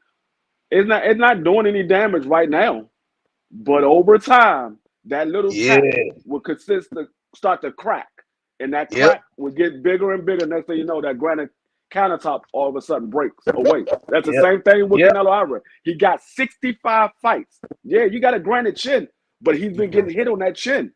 So over time, those little hits is starting to create a crack. And if Jaime had a little more power, I think he would have dropped Canelo, because he had Canelo going back a couple of times. And I'm like, oh, Jaime about to drop Canelo. And then Jaime let up. Yeah. He let up because he thought Canelo was going to throw something back. I think the thing with Canelo that people forget is, and what Free is saying makes a lot of sense, because I would agree with that. Well, I'm surprised. Free actually making some good points. Usually Free come up here with nothing but racist, it's a black guy this, black guy that stuff, but he actually coming up here with some good points in. I think BVO great. Hey, I think you gotta give what Free saying some credence, because Canelo been getting hit a lot, and Canelo never got hit a lot in the face. I seen him this last fight. I don't know if y'all seen it. He kind of opened up to give Jaime that false sense of security. So he was leaving his chin open to get hit this time. We never seen that. And the uppercut was there all night, man. And I don't know how he just was waiting so long. I think he worried about what's coming back. And I think that's the thing about Canelo, man. Like I said, the greatest fighter since Floyd Joy Mayweather Jr., man, it's over, man. He's why. If I was him, I would screw all you guys and retire. That's what I would do. I ain't nothing wrong with that. He got enough money. You know what I'm saying? He done his thing. He's done everything that he wanted to do in boxing, I guess. And ain't nothing wrong with retiring. Ain't no wrong with walking away right now. Yeah, he Free. Go ahead. I was gonna say this, Free. I wondered, like you said about that granny, man. I was getting ready to say before you said that, people don't know eventually, man. People, them chins, man, them cast iron chins play out too. I just want to see if he gets hit by Morrell with some flush shots like he got hit last night. I wonder how this gonna play out. Yeah, yeah, those shots that he got hit with last night, I think if that was Morrell, I think Canelo might have been getting up off the canvas 1 or 2 times. I think he might be getting up off the canvas. I ain't gonna say it was for sure he's gonna be getting up off the canvas, but I think he might be getting up off because Morrell, it's the power that Morrell has, and it's the velocity that he throw his punches with. Like Morrell, if you look at that guy that he put in a coma, that guy has never been dropped, never been knocked out, and Morrell beat that dude raggedy. And Morrell said that dude got a chin. I was hitting him with some clean shots. He was still coming. He got a chin, but throughout the duration of that fight, he kept cracking him on that chin, and eventually it had a toll on him. It sent him to a coma. Hey y'all, I'm gonna go mute, man. My wife keep texting me talking about it's dinner time. I'm going mute. I ain't going off. I'm gonna be listening, but I gotta get home. It take me about 20 minutes to get home. So I'm gonna mute. All right, that's about. Do your thing. Okay. Hey, but what you saying is true though, Free. Because at the end of the day, man, you can't just keep getting hit flush like that. It don't work like that. No, not at all. Not at all. I get what he's doing though. He don't want Benavidez to be the next guy, which is kind of corny. But I get what Canelo is doing. He's saying you're not gonna come up off me, and that's the part that kind of sucks about boxing, where people they so worried about themselves they forget that the sport's gonna go on when you leave. You know. Yep. And I think he wants to hold on to his fan base as long as he can, because he know once this fighting is over, that's the only thing he got to go off is his fan base, and that's what's going to keep him still making money. He can still go out and do events and stuff like that or whatever. But your fans will follow you regardless whether you lose or win. You lost twice already. Your fans is going to still follow you. They might not want to see you as much in a boxing ring because you got 65 fights. They saw enough of you. They know it's another upcoming star. They just want to know who it's going to be, and they believe it's David Benavidez, but you're not giving him the opportunity to show that he's the next star because you won't get in the ring with him. People was hoping that it was Jaime that was going to beat you, but I knew Jaime wasn't going to beat him. I was rooting for Jaime to win, but I knew he wasn't going to win. I knew Canelo Alvarez. I thought Canelo Alvarez was going to stop him. That was my prediction. I thought he was going to stop him, but Jaime was able to make it to 12 rounds, and it wasn't close. I gave Jaime maybe 2 rounds out of that whole, maybe 3. I gave him maybe 3. I think I gave him 3 rounds. But outside of that, it was all Canelo Alvarez. Jaime was throwing a lot of shots, but it was hitting gloves and arms and stuff like that. Yeah. I was gonna say this real quick. I think the only reason he's fighting Minnesota is because that's coming from Cuba, Minneapolis. I'll tell you this: I'm not too far from there. Being in Cleveland, they really have embraced him. So if somebody embraced you and they treat you like this is your home, let's be honest here, man. You gonna kind of rock with him, and that's kind of what he's been doing. He gonna rock with them because them people, man, in Minnesota, man, he packing it out in them little rings, and he getting a nice bag. And I think going forward, I think David Morrell is gonna have to be like a lot of guys. He got to leave home at some point and see what he can do. He got to be fighting in Vegas, New York, wherever the case may be. He gotta leave Minnesota because that's kind of bleeding to this whole thing of is he cheating? Is he doing this and that? I don't know. It No, look like what it does is he's fought outside of Minnesota. He's been fighting in Minnesota the last couple of fights is because they want to build his fan base. They want to build his fan base. Since he's been a champion, he's been fighting in Minnesota because they're trying to build his fan base. And by them building the fan base in Minnesota, now when he goes other places, if they put him on pay-per-view, they know the people from Minnesota are going to pay to see that fight, or they're going to travel out there to see that fight because he has a fan base now.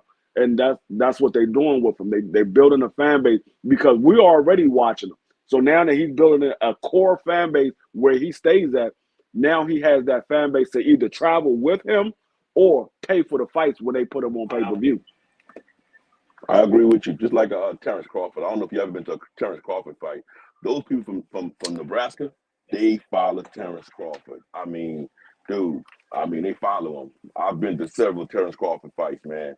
And it looked like he bring the whole town of Nebraska, bro. Like, all them people come, man. So that's the exact same thing. You're correct. That's exactly what they're doing. First, they're trying to capture everything at home. And then once they capture everybody at home, man, you're correct, man. But I think that he's gonna be all right though. I mean, Benavidez, if you think about it, the people, when we all yearning for him, everybody's Mexican monster. But I'm gonna tell y'all something. His next fight not gonna be an easy fight. And his next fight, he can get exposed. So just hang on to our seats because we're gonna see what he's really made of in his next fight, bro. Because the guy he's getting ready to fight, dog, ain't no pushover. No, he not. He not. Some real shit about to happen. Yeah, that dude only got one loss, and it was the King Arthur, and they said that was King Arthur's toughest fight, and that dude definitely he almost beat him. Yeah, that's what I'm saying. They said that was his toughest fight. So the dude can punch, and he got boxing ability. Like this not gonna be an easy fight. This ain't gonna be no Demetrius Andrade. This ain't gonna be no Caleb Plant. There's gonna be a real guy that's trying to come in there and win this fight. Like those other guys was trying to survive the fight. This ain't one of those guys. He don't care if he get beat. He coming to try to beat you. Yeah, that's a fact. I think the funny thing about it is, man, to hear that we not getting that King Arthur versus Dimitri Bivol, man, that sucks, man. And that's boxing, man. I swear that's boxing, man. You never know what injuries are gonna happen. You never know what's gonna happen. And I'll be honest, man. I hope like I told Ice, man, I think he should really consider retiring, man, because he keep getting injured, man. And it's always first he broke his jaw. Now you're talking about he tore his meniscus and his MCL. I mean, come on, man. A 40-year-old man don't need to be trying to come back on no rehab, dog. Yeah, you know like Keith Thurman, man. Both of them, man. Your body's gonna tell you when it's over, and I think his body is telling them it's over, bro. I mean, there's gonna be either what's gonna happen is he's gonna go in that damn ring and he's gonna get injured in the middle of the fight, bro. His body's gonna actually give up on him in the middle of the fight. So I think that's gonna probably be his last fight. He might well grab a big ass bag and keep it moving. Yeah, I mean, it very well may be. He might with this rehab of his knee, he might say, you know what, I done done enough. I didn't get the fight that I wanted prior to me having to retire, but it's time for me to sit down. I'm 38, about to be 39 years old. My body's breaking down. I gave the fans the best of what I had at the time as I was a pro, but it's time for me to sit down. I mean, it's sad that they put off the undisputed fight for so long till now we can't get it, but I really don't believe that we're going to get it. Yeah, and if we do get it, let's be honest, man. Arthur, I don't know. I can't say for sure because he looked so good against Smith, man. And Callum Smith was beating folks to death before he got beat up by Arthur. So I don't know, but I don't think he can come back. But if he do, that's the guy to do it. You know, he got that what they call that Kobe what's that that Mamba mentality, some shit like that. I don't know what it's called, my bad, y'all. But anyway, he got that laser focus, man, where I think that if anybody can come back from these injuries, it could be Arthur, man. But I'll just say this, man, his team They believe he's gonna come back. I was just telling you, I'm telling you guys as a reporter, I don't think he should. But in no way am I saying that Iceman is saying he wanted him to retire. That's BVO talking. I think he should retire. Iceman said he'd be back in September, October. He'd be good to go. Yeah, he's not gonna be able to. They say he's gonna be out to at least September. So he hasn't fought since he fought since he fought what was it Anthony Yard? Yeah, No, Anthony Yard. That was Smith. No, Caleb Smith. Oh yeah, Caleb Smith. Yeah. Caleb Smith. That was what, last year? Yeah, that was. Yeah, that was last year. So if he don't get back until like September, October, he's probably not going to fight again until next year. Yeah. So that means it will be almost 2 years that he's been out of the ring. And with a man that's 39, that would be 39 at that time, a man that's 39 years old sitting out the ring for 2 years, that's not good. That's not good. I don't care what type of individual you are. Sitting out for 2 years at 39 years old, that's not good. Yeah. And just like LeBron, you know, he got feet problems. He got bad feet. So, I mean, that's not going to help it either. Them bad feet going to only get worse sitting out the ring. So that's the thing that's so crazy, man. Like, one of the fighters, I don't really like this fighter a lot, but one thing Andre Ward said that's very true is that these guys get hurt a lot training more than they do fighting because they spend so much time hitting that bag, moving around. Like, Andre Ward got a bad knee from hitting the bag. He didn't get no bad knee from being in the ring. I don't know. Either way it goes, man, I'm sad to see King Arthur, man, go out like this, man. That's for sure. King Arthur, he'll be back, man. I think he will.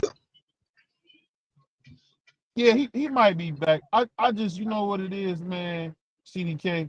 I'm tired of brothers coming back on one leg and then getting beat to death and not looking like the guy you remember them to look like. You know what I mean? Because I'll be honest, man, when Manny Pacquiao beat up Oscar, I cried after that fight. I cried like a newborn because I couldn't believe Oscar would get in that fight knowing he couldn't beat Manny Pacquiao. Because in my opinion, Oscar in his prime smashed Manny Pacquiao, but he couldn't do nothing with him at that age. And you seen what happened to him. I mean, Manny Pacquiao was like ruthless against Oscar. I don't know if you guys remember that. He was ruthless in that fight. He was on the roids too. Let's not do that. I'm trying to be cool about stuff, man. We know good and damn well Manny Pacquiao didn't go up all these weight classes natural. We gonna stop this. We gonna stop this, man. We got to stop it, bro. We got to stop it. I want everybody that does this to practice with over crediting people. Damn. It's just facts. It's not hate. It's just facts, people. You know, still exciting guy. You know, if he was still a young guy watching fight, but fact is fact. I'm not going to stay away from what my eyes see. I'm not going to let what a judge put down on paper deter what my eyes saw. I don't understand people with that. You know. I mean, I love Manny Pacquiao, man. So I try not to ever say that, but it is fishy for a dude that little to still be that much of a monster going up in weight. That I gotta give you that. I'm at another stoplight. Let me get this in real quick, man. You know, I got my suspicions, but he never failed a drug test, so that's all I can say. But I believe, I shot him a doubt that he was on something. But you know what I'm saying? He never failed a drug test, so whoever he had on his team, they were good at what they done. I'll say that. Hey, my favorite player ever in baseball, Barry Bonds, never failed a drug test, but just like Manny Pacquiao, his head grew like 4 or 5 inches, man. Yeah. Yeah. Hey, and it is what it is. Hey, and I gotta say this real quick. Salute to Boots Ennis. You know, I've had the pleasure of speaking to Bozy a few times. Beautiful brother. And he think I hate his son, or I don't hate his son. I love Boots. I think Boots is a good fighter. I want him to fight somebody though. I want him to stop running from Virgil. But he's gonna bring a fight against Cody Crowder. He's gonna bring that fight to Philadelphia, man. And salute to everybody in Philly, man. Salute to my cousins out there in Germantown. Because man, Philly need this to have a fighter, a big time fight in Philly. I think it's at the Wells Fargo. Hell yeah. So salute. I didn't get They're excited about that too, BVO. Crush. Philly. Yes. What's up, bro? I'm at another stoplight. Could you handle that? What he just said about Boots, Doug, and Virgil? I got to go back. Could you handle that, please? Yeah, yeah. Well, we already know that my man Bernardo, that's what I'm gonna call him now, Bernardo, because his name ain't BVO. You know, his name Bernardo. We already know Bernardo is a diehard Mexican fan, and he gonna ride with the Mexicans. I'm not gonna hold that against him. I'm not gonna even have any less love for my brother. It's just where he's at. I'm gonna let him have that until reality sits in, and only when reality sits in, you know, sometimes bro is on the wrong side of it. So, you know, we ain't tripping about that.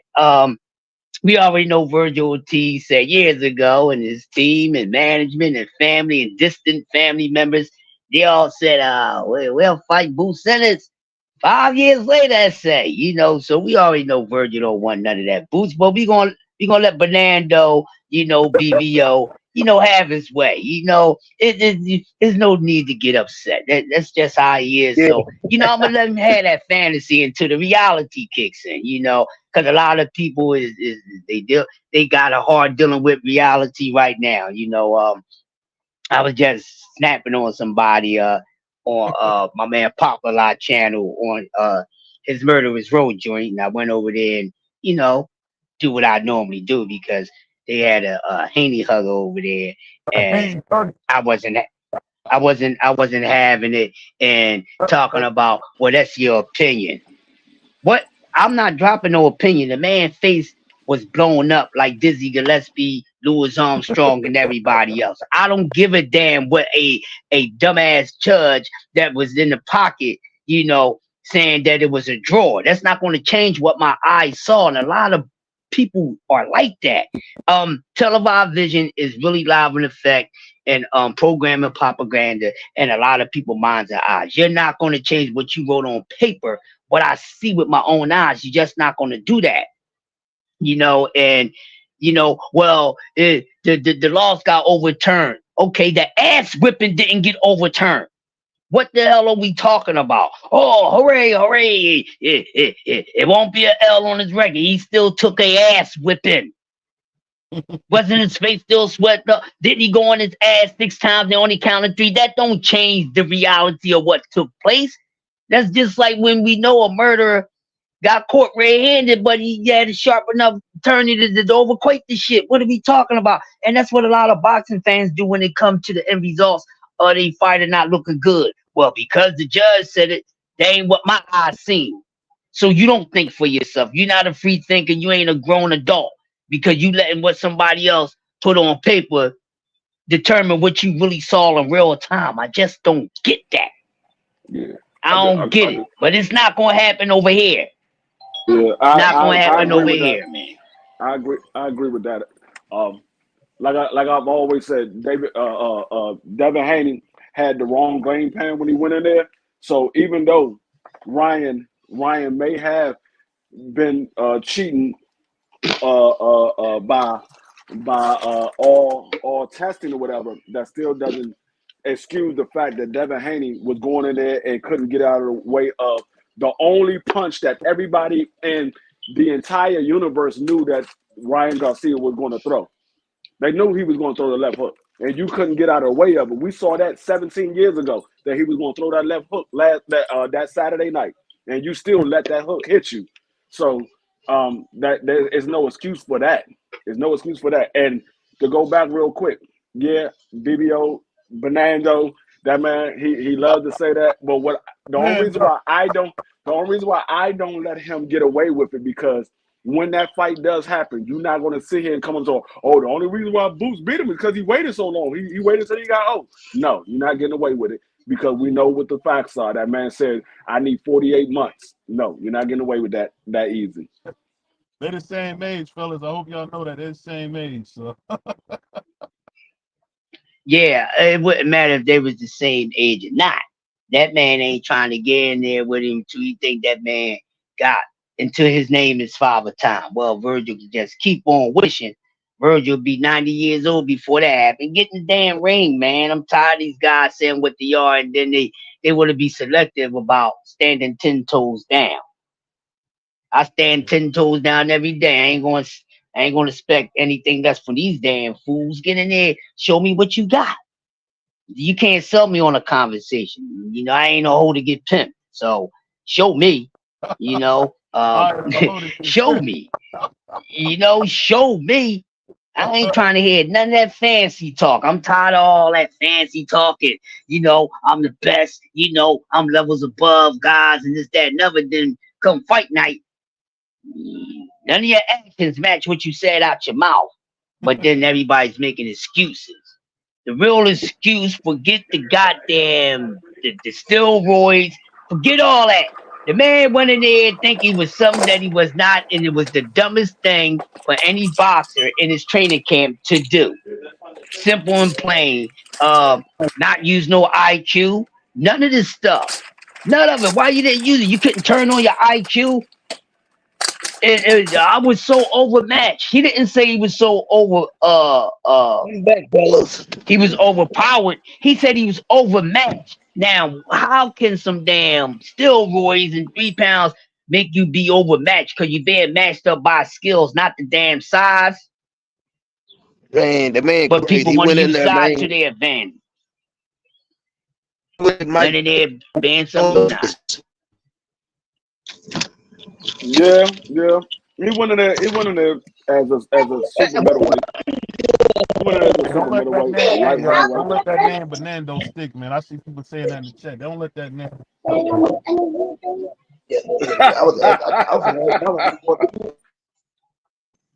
Hey, you know, BVO always go with the brothers, y'all. Always, never forget. I'm always brothers, man. Then I think that they're doing the interview. I ain't want to move. Hey, Crush. Hey, what up? But let me ask you this. Do you think Ryan knowing, I'm asking everybody, I ain't get to hear your opinion on it. You think Ryan knowingly cheated, or you think you believe all the other stuff that he's saying? At this point, you know what? It's a possibility. It's a possibility.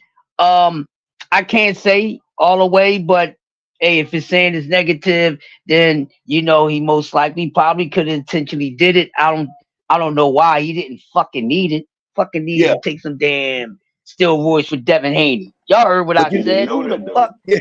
Hey, but I'm gonna tell you this, Crush, and this what I listened to Chris say. He said that drug, how you pronounce it, ostracine or whatever the name is of it is. He said what it does, it makes your tendons stronger, you get you a lot more strength. And he was saying, Sunday Free said that even though Devin Haney was getting caught with them shots, it might not have had much muscle behind those shots without that. That's what he was saying. Okay, yeah. I get that, but I don't care. He could have went in there with the Margarito special, along with the Madonna special, along with the Tyson Fury special. I don't care. None of that has nothing to do with your dumb asses going there and being something that you are not. That just made it even fucking worse. Because my whole thing is, if Devin Haney, all this could have came out. What if all this would have came out and Devin Haney would have won the fight? Nobody wouldn't be saying shit. See, this shit only matters. This shit is only matters when it's not working good, when your favorite fighter that you picked to win is on the receiving side of it. I'm tired of that nonsense because they do it all the damn time. Manny Pacquiao, oh, his shoulder was hurt. Oh, if he would have won, he wouldn't have said shit. So I don't want to hear no damn excuses. And every fighter that pops and going to fight dirty don't win every damn time. We seen fighters juice the fuck up and they got the juice knocked loose. You understand what I'm saying? So they can kill me with this nonsense. It's up to you, your skill set, your plan. Get up on out of here. Nobody is Superman. Knock the juice out the I'm gonna tell you like this. If everybody's on the scarface, that's something different. I got one more question for Grudge. Go ahead. I'm gonna ask one more question. Real quick. I got a cap on the panel, man. My brother Juan. Brother Juan, man. Him with Puerto Rican tricks, man. Shout out to my man. Hey, shout out to my man Currency 88, man. I thought somebody had sent me a cash app, so I'm sending my nigga Juan some love. Like, thank you, man. Blah blah blah. Juan said I got your back. Nigga didn't tell me that wasn't him. But shout out to Juan for doing that. Him and his Puerto Rican chicks, man. He really acting. Yo. Hey, okay. Let me ask you. Go ahead. Go ahead, Juan. What's good with you? What we talking about? We talking about Ryan? Yeah. Y'all hear me? Go ahead. Yeah, we can hear you. We talking about Ryan right now? Yeah, I was going to ask, what you think? Do you think do you think he knowingly cheated? I just asked Crush and I've asked Free, I've asked everybody on the panel. What you think? So I actually commented on this when this guy put it on a poll, and I said it. I was like, I don't think he cheated. I don't really think he did. I looked up the medicine, the thing that he took. That's like a muscle relaxer that helps you lose like weight, I think. So it's like at this point, like how much? That's not true, brother. That's not true. No. I'm at work right No. now. Yes, it is. Yes, I looked No. up that I'm a thing is pharmacist, bro. No, what it does is it allows you to lose weight without losing your muscles. It doesn't allow you to lose your muscle. You keep your muscles, so when you rehydrate, you're even stronger because you never lost your muscle Hold from on cutting weight. Hold on 1 second, Free. BN is a doggone pharmacist. Let him tell it. Go ahead, BN. Go ahead. Yeah, no, he had it right. He was going right. He was going in the right direction. That's why I ain't cut him off. Cool. He's correct. Yeah. Either way it was, man. Hey, I was glad to see the Devin Haney Colt fall, man. I was glad to see him fall. I had my glasses on watching it burn. I said, burn, baby, burn. That's what I said. Again, I don't know. I don't know if it helps you, technically. Yeah. But Yeah. I don't know. But I know well, listen, what about the other? Well, he had two of them in the system, and everybody keeps talking about the one. What was the other one? Well, the other one was I forgot the name of it. It's like Mangelone. It's like Mangelone. But what it was is what it was detected in his system, but it was not confirmed. And when they did the other test, it never showed up at all. So basically, what it said is what it was when they screened it, when they did a pre-test, it detected Mangelone. But when they actually did the analysis, they didn't see it at all. Okay, what does that do? Nandrolone is, I believe that's for weight loss, for you cutting weight. Yeah. So is it that he like just testosterone? That's strength. Makes you strong. Oh, okay. Like testosterone makes you strong. Strength. Okay. That's the exact same drug Tyson Fury got. So then, if it was that, then yes, he cheated. But if it was, but the thing about it is, it metabolized. It had metabolized by the time they did the second time. So basically, what they're going to do is when they get the B sample, right? They'll look again and see if it's still in the B sample, and they'll know if he used it. Now that one had to be injected in you. Now that you can't say it was a mistake because nobody mistakenly put a needle in you. Right. Why? Thank you for that information because I sure didn't know that. I know that. I know it was two different. That's why. Yeah. To add on to what you were saying, I heard something interesting on the these ingredients. Manager Marty was breaking something down with Victor Conte was saying there's 4 agents that that shit had to be made in the underground joint. The Osterin and I think that's the only one out of the 2 that wound up in it. So it's a lot to say. Now, if you know that something like that is made up off the radar, then you intentionally did it. You know what I'm saying? Yeah. So I can't go far as fetch and say, well, Ryan people hooking him up with something, ain't gonna tell him about it. Ain't trying to hear it. That's like saying Aaron Pryor didn't know what the special bottle was when he said, "Give me the bottle." The one that I mixed. Aaron knew what it was. That's why he asked, "Oh, what is it?" He already knew. So yes, with that being said, Ryan intentionally did it. He's a piece of ish for it, and I don't think he necessarily needed it to do it, but he did it.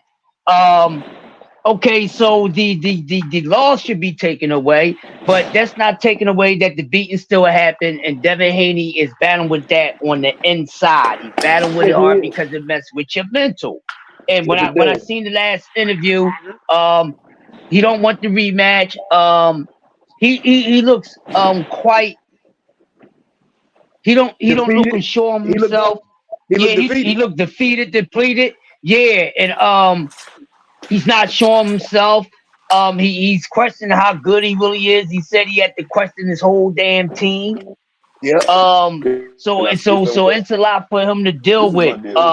So it's a lot to deal with, but that still don't take away the fact that he still used the wrong game plan. And what that did, him trying to be something he's not, just helped the shit that Ryan motherfucker used be more effective because his lack of using his goddamn boxing knowledge. That's on him. It's on him. I'm not gonna feel sorry for him. I can only shit on Ryan for using the shit and not being sure himself, but I'm not gonna let that take away from Devin Haney putting himself in position to get beat the way that he did. Ryan taking the steroid don't have nothing to do with that man keeping his fucking head on the line. People, we got to stop. Yep. He took the steroid. I think that you blame that on Bill more than you blame that on. Well, you blame that on both of them, but you blame that more on. Yeah. You blame that on Bill because Bill blew his head up with you can stand in the pocket and you can do this and you can do that. Yeah. I read something saying that he was our Floyd Mayweather of this generation. I was like, first of all, if this was Floyd would have adapted to whatever the fuck it was. Yeah. I was like, that's how you could tell what's the difference between him and Floyd. I was like, one, he's not defensively great. I was like, he uses his feet great. That's something we all say. But I was like, he's not defensively aware like Floyd. Like everything that he does, he still gets hit. I think BVO pointed it out a couple weeks ago when I was on live. He said it. He was like, "There's no way that you guys are sitting here comparing him to Floyd when he was getting hit by an older Lomachenko." So like, how do we compare that to somebody that was defensively aware and responsible, and at the same time was able to get you out of there? So how do you even compare that? That's what got me mad. Go ahead. Go ahead. I was gonna say I agree with everything you said. And he should have never been compared to Floyd. I just don't understand why people always like comparing other fighters anyway. I try not to do that. I just never understood that. I never understood that direction of them comparing them to Floyd. God, like, for me, it was like he didn't fight like Floyd. Like to me, if he was to compare somebody he fought like, could have been like a Corey Spinks or some shit. But it was just like you guys are comparing him to Floyd because what? Because he's under him. That's why. That's what it was. Because he was under him for a while. Like.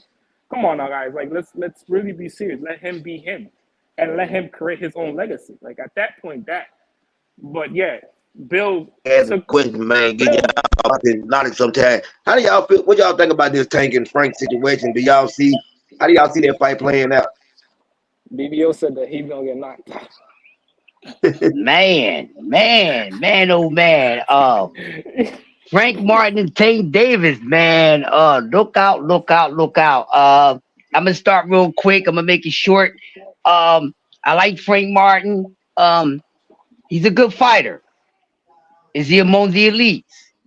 I can't really say by what I saw. If it's anything of that, I would have to see Fight Night against Tank. This would be the best time to show it. But Tank Davis, this kid is focused. He's on a mission. It's going to be a competitive fight until it's no longer competitive. That's all I got. Right. I think Frank Martin is a highly skilled fighter. The issues that I think that he's going to have in this fight is the experience and the ring IQ. I think that's going to play the major factor in this fight. Frank Martin can fight with anybody. He has the skills to fight with anybody. But the ring IQ and the experience, like what we saw with Canelo last night, Canelo knew that he had Jaime Munguia outclassed. So it didn't matter what Jaime tried to do. He wasn't good enough to beat Canelo last night because Canelo is much more experienced. So like even though you have 40 fights, it depends on who those 40 fights was against. If you fighting C-level and D-level fighters, It don't matter if you have 100 fights. You ain't fighting highly skilled individuals. When you get in there with somebody that only got 20 fights, but they've been fighting highly skilled individuals, that fight is going to go a lot different than what your 100 fights went, because that individual is more experienced as far as the level of competition. So I think Tank Davis is just he's just as skilled as Frank, or Frank just as skilled as Tank, but the ring IQ and the experience is what's gonna come down to, because we know what Tank Davis is. Tank Davis is a highly class counterpuncher. He's gonna let you bring the fight to him, and he's gonna throw shots out there to see how do you react, and then he's gonna go away from it, and then he's gonna come back to it, and if you show that opening again, he's gonna catch you. So it's just a matter of time. Now Frank can very well win this fight if he can stay away from Tank Davis hitting him, but I don't think he's going to be able to stay away from Tank Davis hitting him. I agree with you, D Free. And also Frank, he's a very athletic guy, but he fights in spurts. I noticed that he does that where he has to step back, get a breather, and re-air himself. That's not good with going in the ring with a guy like Tank Davis. His win needs to be up. He needs to stay active in every second of the fight, because anything can happen. And then when you got a guy like him, like Tank Davis, you don't want to give no guys that's on that level any openings. You got to make them work for everything. I think Frank will make Tank work for everything that Tank want to do until Tank gets there. Can Frank keep Tank contained? I don't think so. And that's going to be the tell in whatever plan Derek James come with. I'm pretty sure it's going to be a good enough plan, but sometimes a good enough plan would not sure you to win when you got a guy who's just naturally better skilled, or he might not even have to have a better plan, but he just executed his the most. But one thing Frank should not do, and I think he might try to do, is go in there, and because he has success with stunning Tank Davis and sparring, I think he got a lot of confidence in his power, and he's going in there not to beat Tank on the card. He's not going to go in there and try to outbox Tank. He's going to try to go in there and open and make something happen until he sees a moment to where he can get Tank out of there. There's no problem with doing that, but you're going to have to be very strategic how much Tank is going to leave out there for him to be able to do that. But if he go in there looking to knock him out, his ass is going to be on his ass bag faster than going in 60 seconds. Got to watch a guy like that, but it's going to be good. It's going to be a good fight. I agree. I think Tank is. Man, and you know what? What you were saying, question free. I think the problem with Frank Martin is he's stepping up under the bright lights for real, and you know what I'm saying, you the main attraction. This is your big moment, and a lot of fighters, man, they fold under that type of pressure of going up under the bright lights when you ain't never been there. I think also Derek James, we're gonna find out just how good of a coach he really is. We know what people say he is. He's been trainer of the year and all that, but I think, man, it's gonna come down to his game plan, how well Frank follows that game plan, and it's gonna have a lot of burn on how long this fight does last. Yeah. Yeah. I agree with you. I think it's going to be what I think is going to ultimately play a part in the outcome of this fight, and what played a part in the outcome of Devin Haney and Ryan Garcia fight.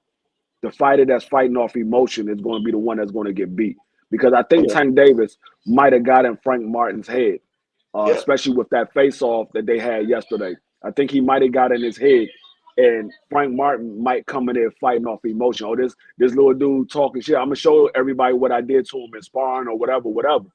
You can't come in there. You got to let that go out the window, and you come in here and fight your game plan.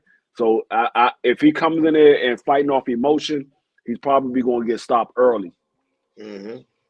Definitely. Definitely, man. I hope that Derrick James can reel him in, keep him focused, so we can get the fight that we deserve. Because I think, man, it's gonna be a phenomenal fight if Frank Martin is on his game.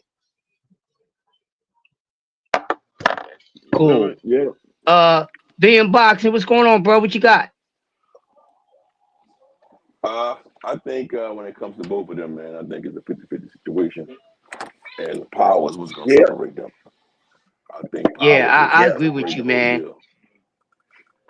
I agree with you. I was telling a casual fan yesterday off the grid. We was talking about fight and everything, and he was saying that he got Tank going in there and washing him. I said, well, it's no problem if you feel like that, but I think you might want to do a little more research.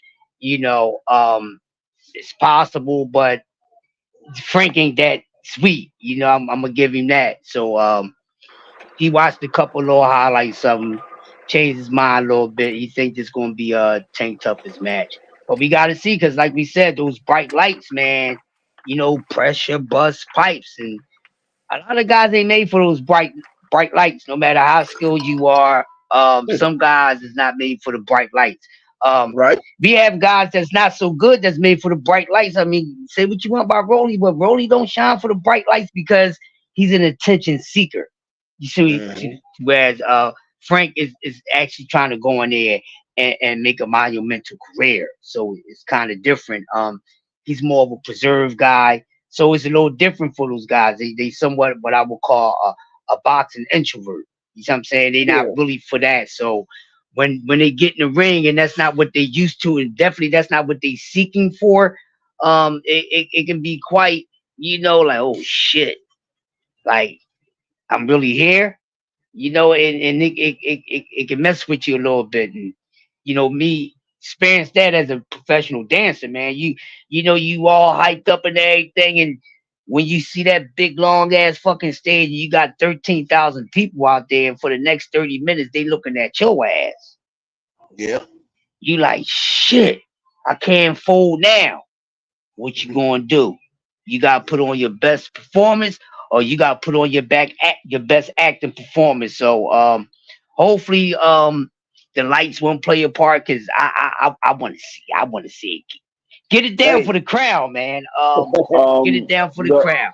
What y'all rate their feelings at? Hold up real quick. Somebody's in the back named The Casual. You got to turn your camera on. We've never seen you before. You got to turn your camera on. Yeah.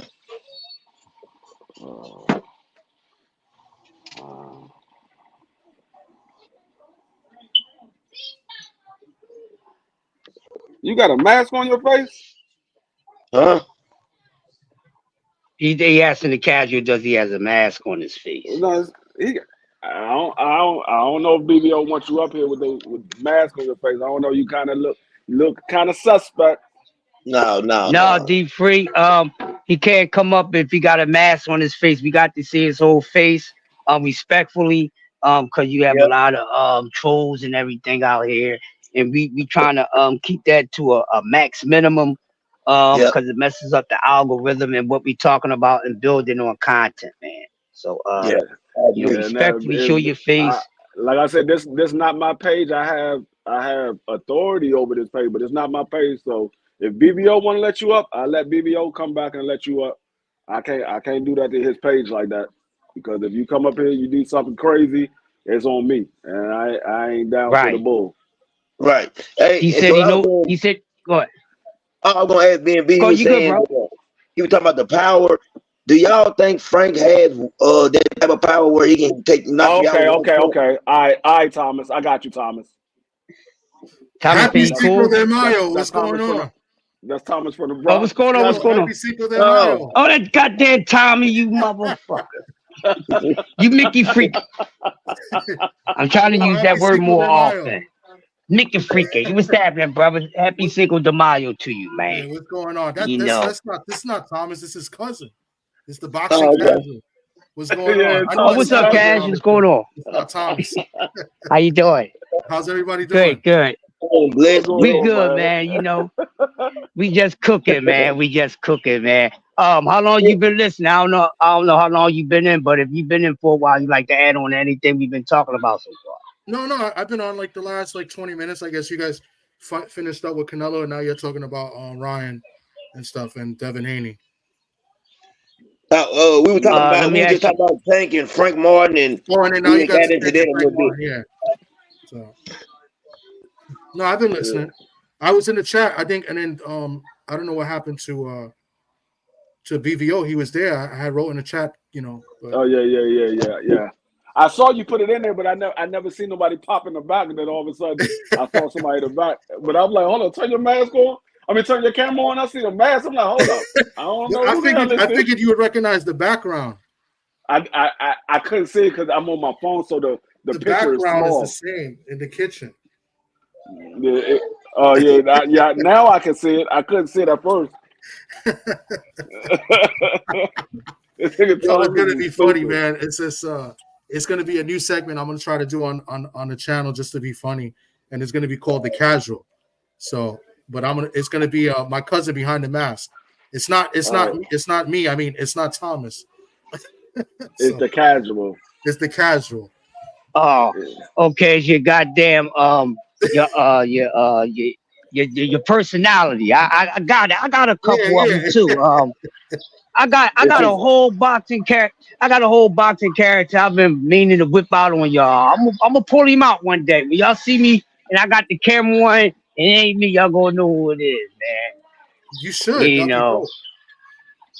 Yeah. I got a character called Uncle Nucky. You know what I mean? He's gonna be a motherfucker, man. So. That shit would be dope. Yeah, Uncle Nucky. How you doing? What would be dope is like. Anthony said, "Who won the fight, right? Canelo or Jaime?" Canelo won the fight. Yeah, like, Canelo won the fight, man. What you say, Ty? No, go. What you say, bro? I'm saying that'll be dope because, like, after you do that, like after you throw out like a few like episodes, and then I throw out like a few episodes, then the Boxing Casual and Uncle Nucky can have a debate. Oh yeah, we're gonna link up on that, Tommy. We're gonna link up on that, man. We definitely gonna link up. Yeah, man. Yeah, but real quick, man. What's next for Jaime, yo? Who should he fight next? I mean, it's his first loss. He shouldn't be down. He kind of looked kind of down, but you shouldn't be down, bro. You know, it's a loss that you should have got. He gonna stay at 168. What I said was he should fight. He should fight Caleb Plant next. That's what I said. Yeah. I was saying Berlingo or Caleb Plant. Both of them was in my head. No, David Benavidez ain't coming back down to 68 unless it's for Canelo. There's no reason for him to come back down to 68 unless it's for Canelo. I don't know about y'all, man. I have a new sense of respect for Jaime McGill that I didn't have before, man. I do. Me too. Look at him as being protected, but after last night, man, that protection shit is over with now. I look at him as a real fighter. I look at him as, man, that dude have a heart. He has a chin. So dude, he can go, man. He earned my respect. Yeah, it's the same way. It's the same way Tim Tszyu earned my respect when he fought Fandor. The way the heart that he showed fighting through the cut. Jaime, he gained a lot of respect from me with that fight last night because that's the whole thing that I've always said about Jaime. He ain't fought nobody, and he went in there and I said it last night after the fight was over, and they asked me how did I like the fight. I said, well, I got to give Jaime respect. He did a hell of a lot better than Jermell Charlo. He took it to Canelo. So he earned my respect with that. Hey, Jaime is I'm gonna keep it real. He's a much better fighter than I thought he was. He showed hard. You can see that the experience played a factor in the fight. I think he was a year away from being, where he needed to be in the Canelo fight. But nonetheless, he showed up.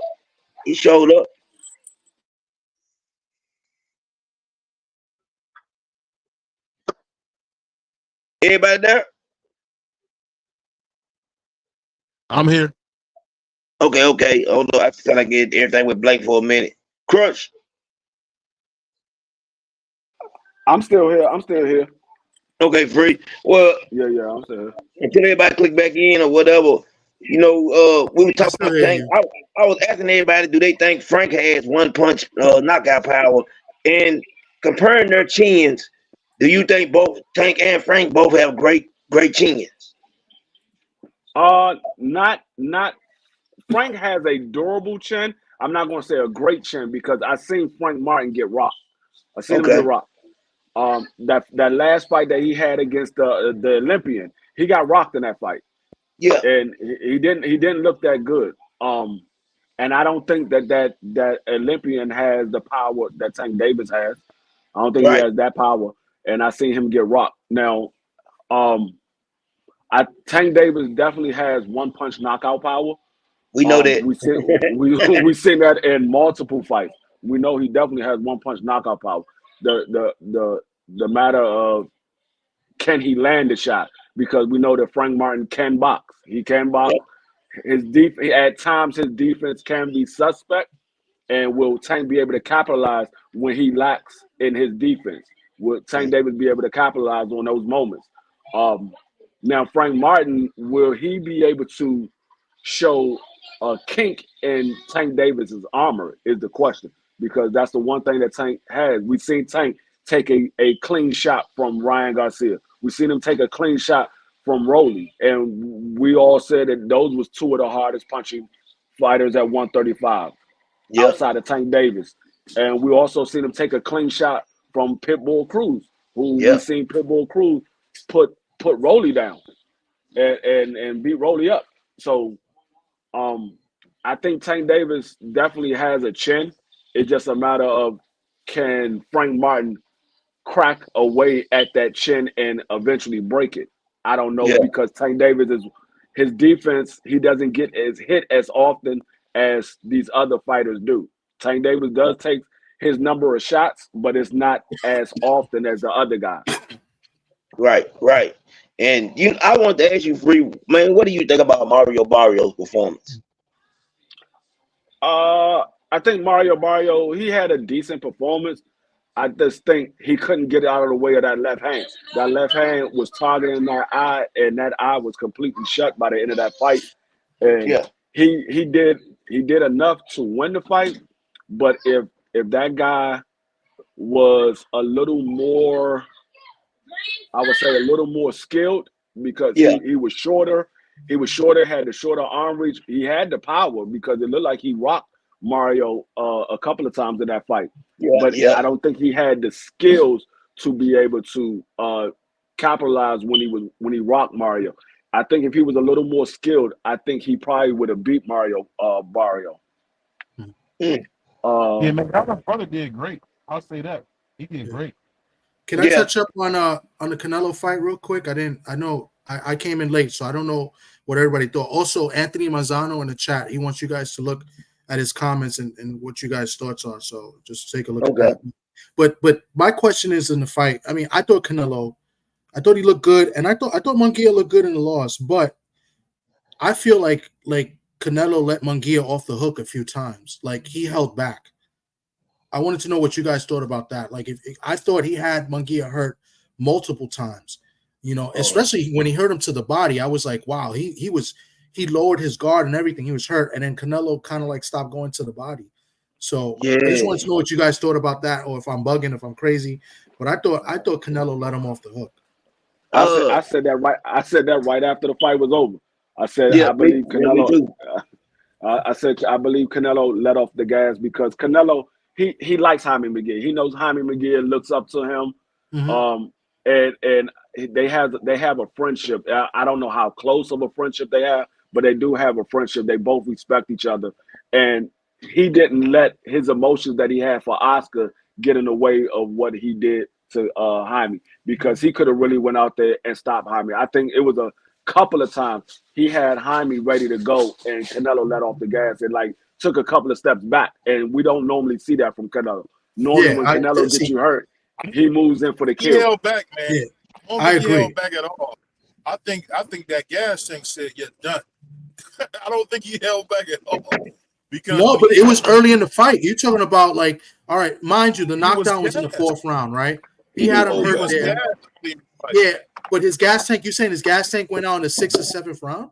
No. Yes. Can I say that right quick? Let BVO. me say this quick. Go ahead. Let me say this, then you go, my bad.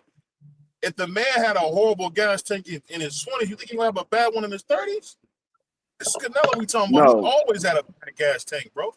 No, Always. I mean, that's not true. That's you can't say that because he stopped when he stopped Plant. He got stronger in that fight.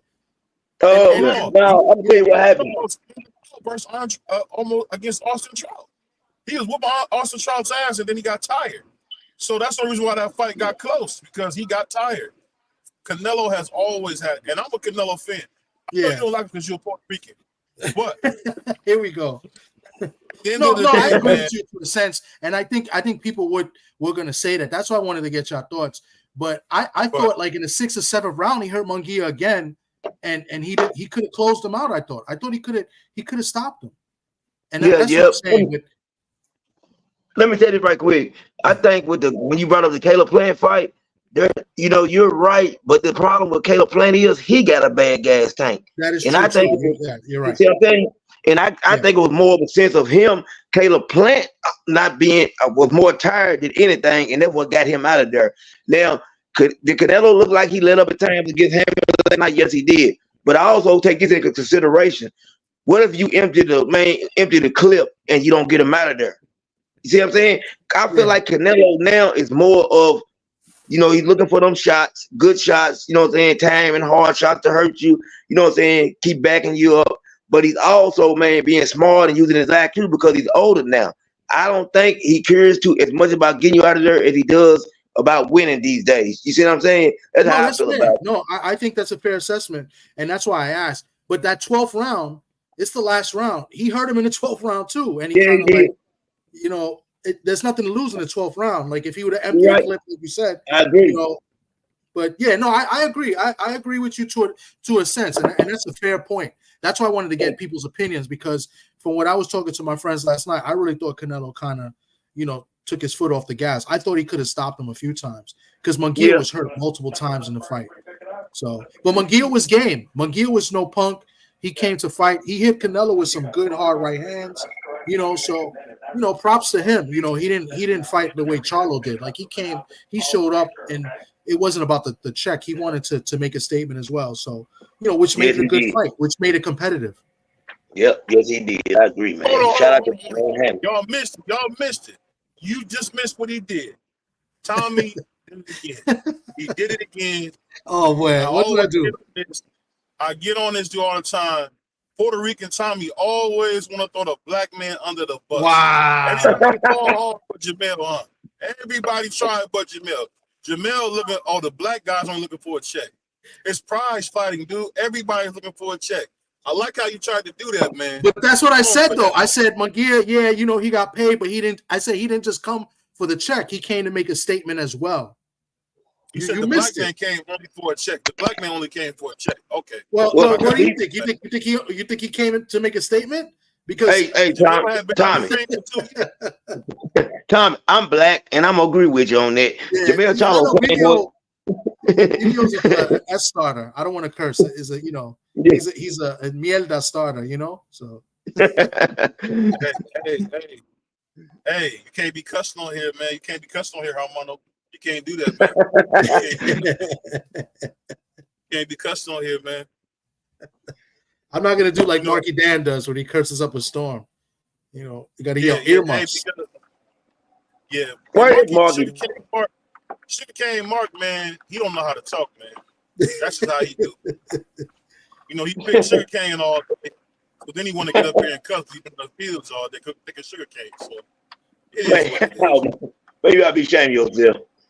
I don't think Canelo let his foot off the gas, man. I just think Canelo just he didn't trust going in for the kill, man. I mean, sometimes a hurt fighter is a fighter. Yep. A hurt fighter is fighter. He didn't want to take a chance. Yep. Because that's what I'm talking about right there. Yeah, that's what I'm talking about. He didn't go in for the kill. Like I said, normally when Canelo has somebody hurt, he goes in for the kill. That's why I say I believe he let off the gas, because when he had Caleb Plant hurt, he went in for the kill. Anybody we see that he get hurt, he normally goes in for the kill. But he didn't do that with Jaime because he had Jaime hurt a couple of times.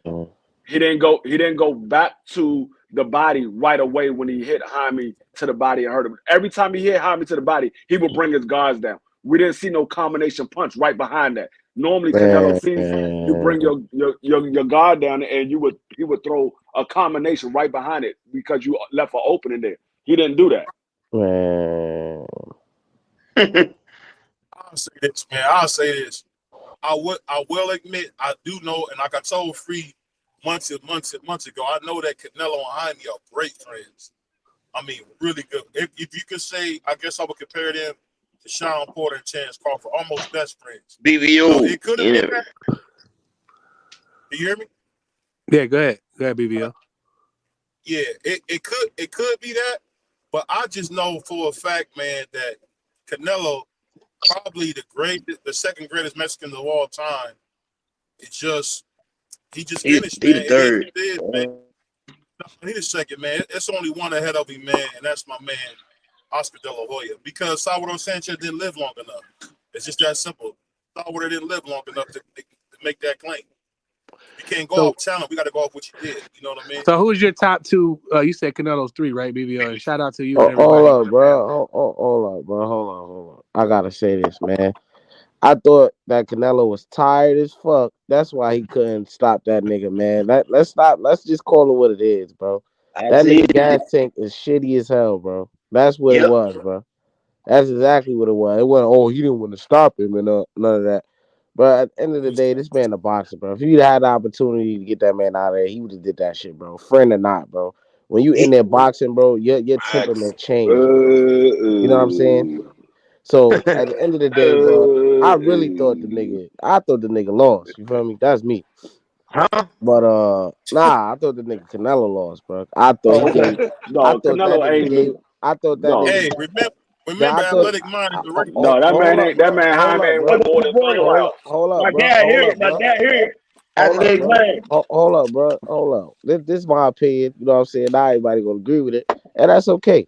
You know what I'm saying? But I will say, I thought that nigga gave up hella rounds. I don't know what fight half the world was watching, but I saw that nigga giving up rounds. Bro. Like, half the world don't know what fight you was watching. Canelo was dominating Monkey. I don't know, man.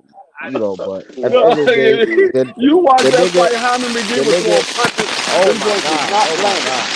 Somebody got trash audio and DC keep interrupting. You know, I let you get your stuff. No, you was interrupting.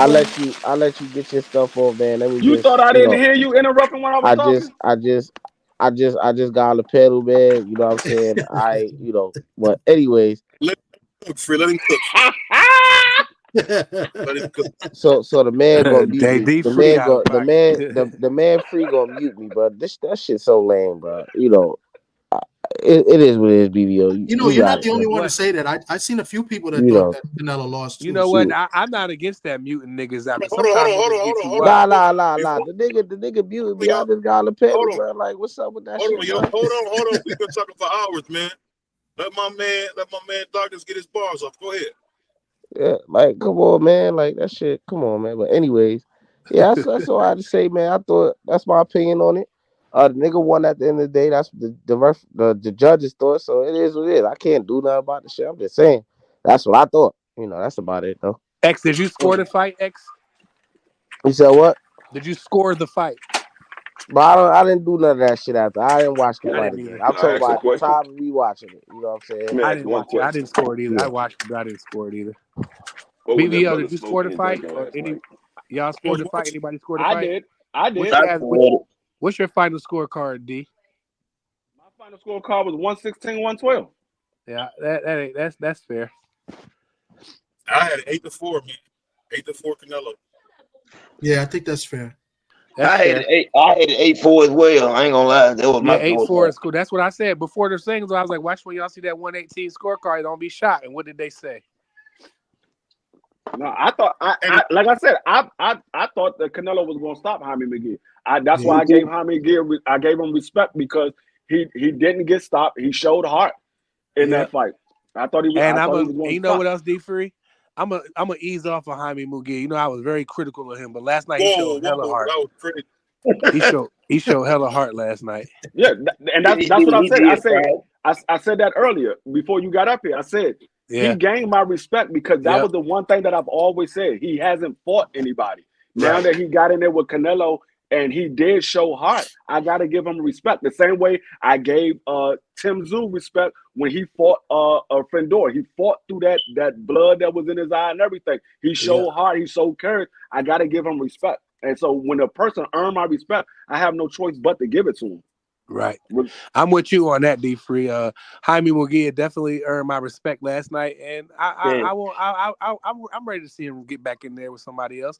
He came to fight, man. He ain't laid down. Even he got dropped, dog. After he got dropped, he still ain't give up. He still stood in there and he did what he could, but he was a little outclassed. But other than that, Canelo started showing levels. But I ain't mad at the kid for his performance. Right, I agree, Prize. He showed up. I ain't gonna lie.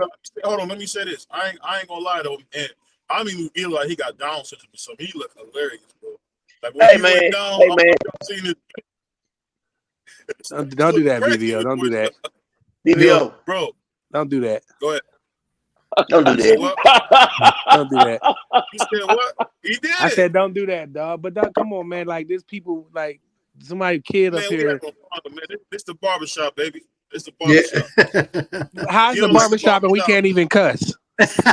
That's true. That's a good point. Because my barbershop, we cuss. It's the gospel barbershop, Nick. and then he says the N-word. Like, you can't make this up.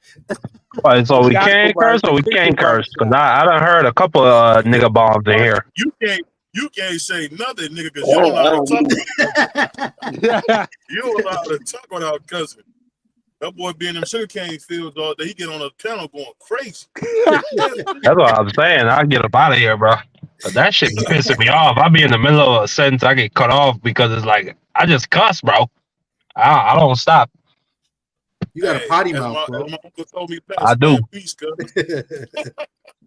Yo, I'm about to bounce, man. I'm sorry to cut you out. I want to say thank you for letting me on the panel. One of the greatest panels in YouTube. My man BVO here with one of the greatest co-hosts in the history of YouTube, D Free.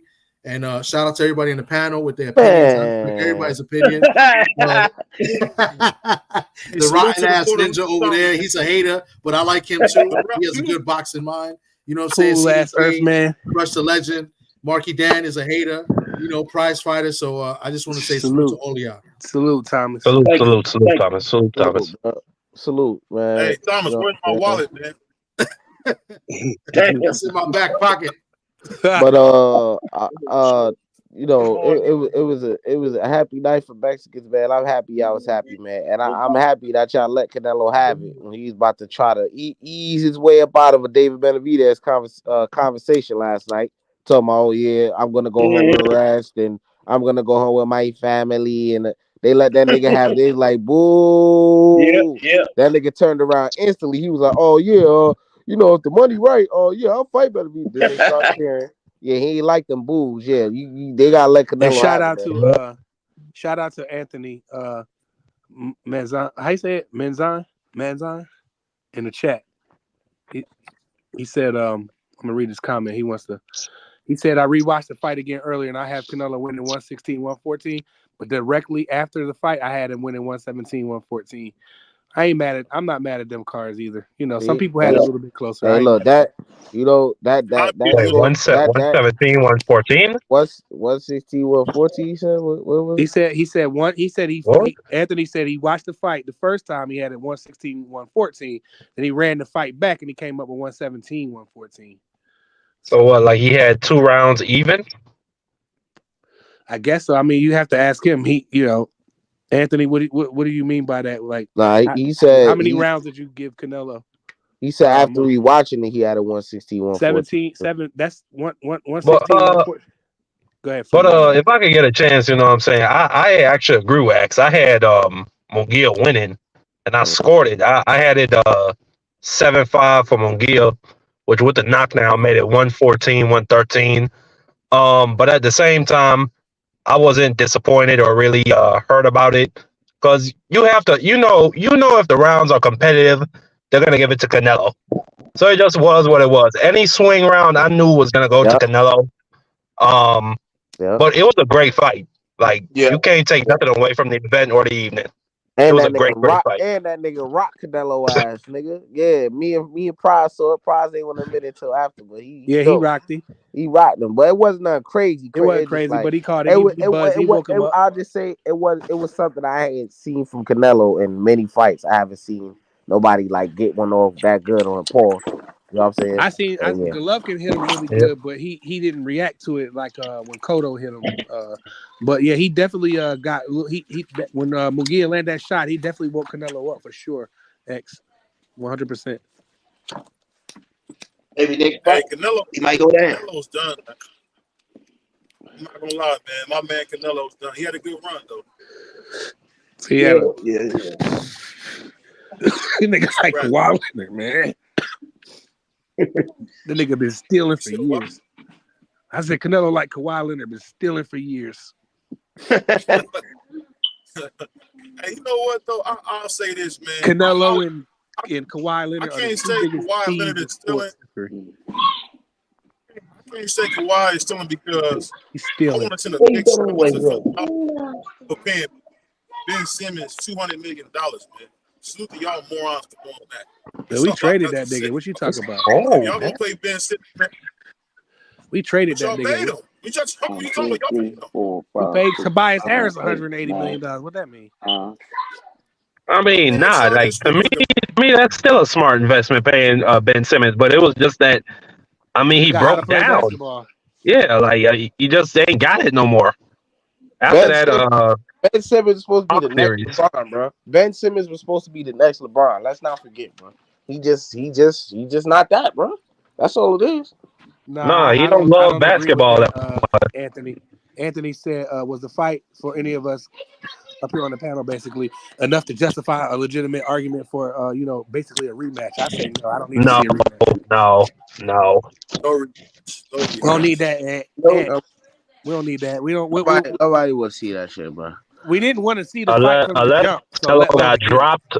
Yeah, unless Canelo got dropped or, I thought that Jaime Munguia won overwhelmingly, then no. I don't want to see a rematch. What? Yeah, I don't need a rematch. Jaime will probably get beat worse. I know. What I got? Go ahead. No, I was just gonna say, man, you can go. My bad. Hey, what's going on with Ryan Garcia is a straight witch hunt, man. I just want everybody to know that it's a witch hunt. Yeah. Well, that's what you say. Yeah, that's what he said. But nigga failed piss test, BVO. He should have worn a Wisdonator. Shout out to I gotta say, man, even though this nigga is rotten ass nigga number 2, that profile picture coming soon. But I shout out to the nigga Tank, man. The nigga Mike skills has gotten very, very good, man. The nigga know how to cut a, you know what I'm saying? Before he was looking around, looking up at the lights, nervous, biting his nails.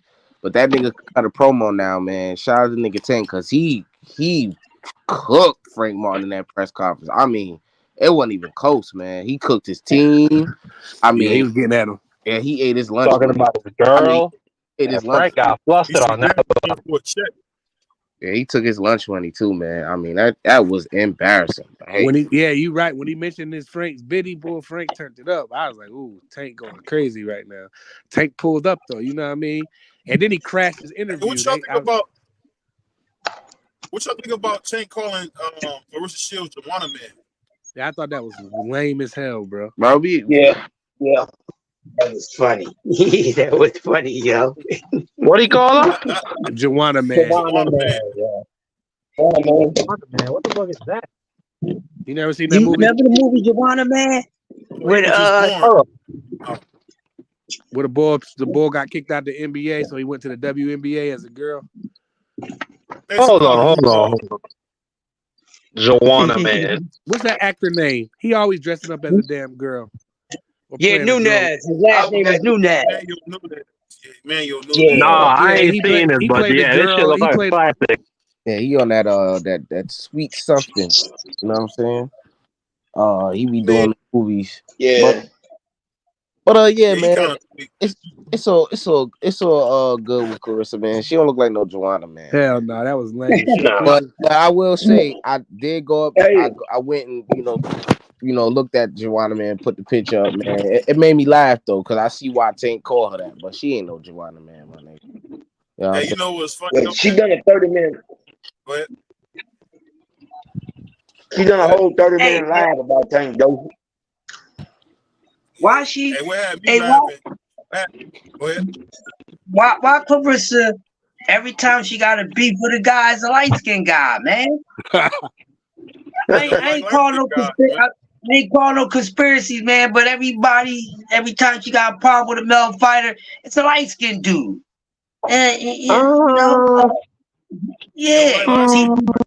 I mean, let's look at it. Devin Haney, she ain't got no beef with him. I think Terrence Crawford, they cool. Earl Spence, they cool. They ain't light skinned. I'm talking about red bone. I ain't talking about no caramel dudes. I'm talking about. You know what? You're right. You're right. It is only. Yeah. It's Puerto Rican looking motherfuckers. Those ponytails. Yeah. Yeah. What's up with that? You know what I mean? Who y'all talking about? Who y'all talking about? Clarissa. Clarissa. She's xenophobic. You gotta fix your mic, man. That shit crazy. Hey, but I ain't gonna lie though, man. One thing, my brother, shout out to my man Job, man. That nigga X crazy.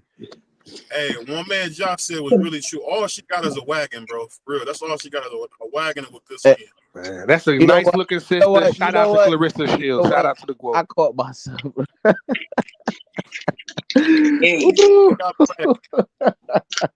Niggas be, I ain't talking about job, but niggas be so quick to call her this and call her that. But what y'all biddies look like? Clarissa, man. Trying to see what y'all biddies looking like. Not y'all on the panel, but y'all niggas. Clarissa, man, you is beautiful. I see you in person. I will, no disrespect, because you married and stuff, I think, or gay, whatever. But yeah, you very beautiful, man. Don't listen to what this big ass nigga up here got to say. She very beautiful. I see. Hey, you know what? I'm not gonna be disrespectful like my man. I'm not gonna be disrespectful like my man, athletic mind, the predator looking motherfucker, man, Roach Coach. I'm not gonna be like him, man. I'm gonna just say, you know what, Clarissa Shields, we love you to fight, but hey, it was a joke, man. If you can't joke, shut the fuck up. That's what we do. We joke. Don't talk crazy if you can't joke. That's a fact. They go to cousin. BBO, if you get a phone call, that was your own doing. No, it wasn't. I just said if you can't joke, you can't joke. No, but what he's saying is a fact, because Clarissa, she like to go at people. So I just saying, if you get a phone call, it was his own doing. And then you get hurt. Then you get hurt about what you said. He gonna be calling me. He gonna be like, "D free, why these motherfuckers?"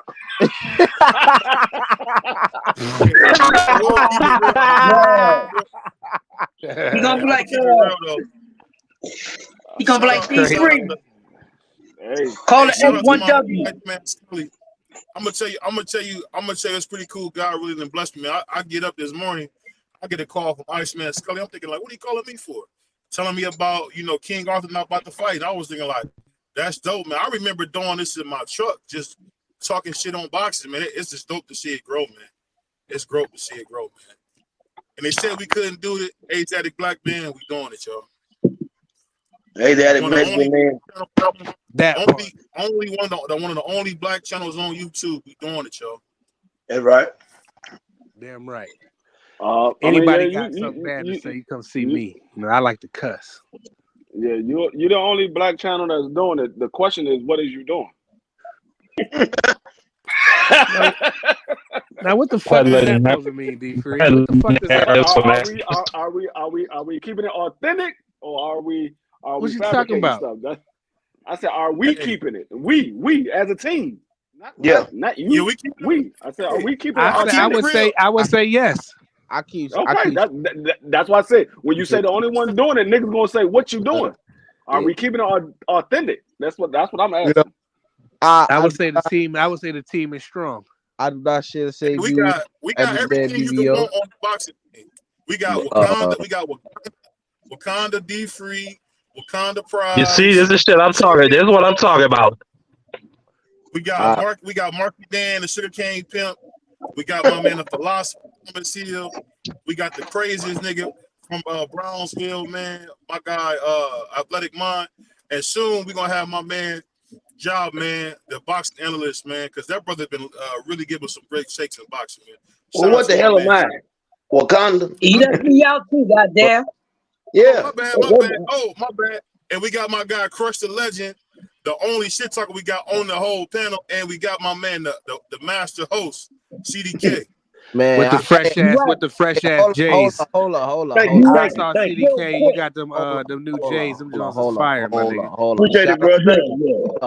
Shout out to Crush, man. But I'm the number one shit talk up here. I think y'all done forgot. Hold up, let me bring him back. It's time I bring him back out of retirement, bro. It's time I bring him back out of retirement. You know what I'm talking about? Crush be going crazy. You ain't never heard Crush go crazy. I heard him online go for like an hour, man. This man was jumping down Diddy's throat, bro. Yeah, and you know the best part about that is I seen Crush do many shows live in person, and it's even better in person, bro. Because you can feel the energy. That shit's crazy. I ain't gonna lie, the way Crush was talking about you would have to see me. You would have to smell my cologne where you said that stuff about that boy Crush was going crazy on man. Man, Prize is the number one shit talker. Listen, I'm the fact talker because I ain't got time for these moist ass fucking fans. I just come through with the truth. I don't give a damn how I hit goddamn shit. Hey, BVO, Ant want to jump up here. Yeah, I'm just about to say that, BVO. Anthony's asking me to jump up. He wants to give his take on the Canelo Munguia. He wants to let us know why he had to fight so close. You my guy, but no. Straight like that, huh? You still my guy, but like my man Bill said, no. He fool ass. I tell you something funny though. My man Bill Haney been real quiet, man, since Devin got beat up. He been real quiet. He got quiet. Nigga been live. Him nigga been live a bunch of times. And that's okay, BVO. I know that's what you. I know that's you like that type of stuff. But man. Whoa, what's up with that? Wait, hold on. Because your daddy went. Oh, but you never forget that. Somebody, yes, there you go. But yeah, I know that's what you like, BVO. See a black man down in all reality. You know what I'm saying? But it is what it is. You know, the Brian Garcia pop dirty. He's a weirdo. He's a scumbag. He's a chump, and he should be banned from boxing for at least a year. They talk about 2 years now, X. You know what I'm saying? The nigga is a piece of shit, man, and you need to call it how it is, bro. Regardless of whatever. You know what I'm saying? I'm just saying, bro. The shit ain't done. Hold on. Ryan Garcia, the man of God. What are you talking about? Yeah, you're right. Man of God, niggas be man of God. Preacher man be doing that, but sleeping with the people. So what does that mean? That don't mean nothing. You know what I'm saying? Ryan Garcia, pop dirty, A and the B sample, BVO. And if Devin Haney would have failed an A sample and a B sample, he'd be hanging with not like what the homie say the other day. I said but he'd be on a crucifix. Yeah, Ryan Garcia. What you say? You said what? You said I said if Devin Haney. Real quick, yeah. I said if Devin Haney would have failed an A sample and a B sample, BVO would have his ass hanging from a tree out in the backyard in the wilderness. Damn. Hold on. Never go to black. My favorite fighter is black. Are you nuts? Yeah, but you hate Devin Haney for whatever reason. You got one black fighter and 40 Mexicans. Stop it. Hold on. So Ryan needs to be held accountable, BVO. My favorite two fighters, I'm going to name them for y'all again. Jamel Charlo, Alicia Bongarner. Those are two of my favorites, man. Tank Davis, shout out to Davis. You know, hold up. My man said, I'm going to name them for you again.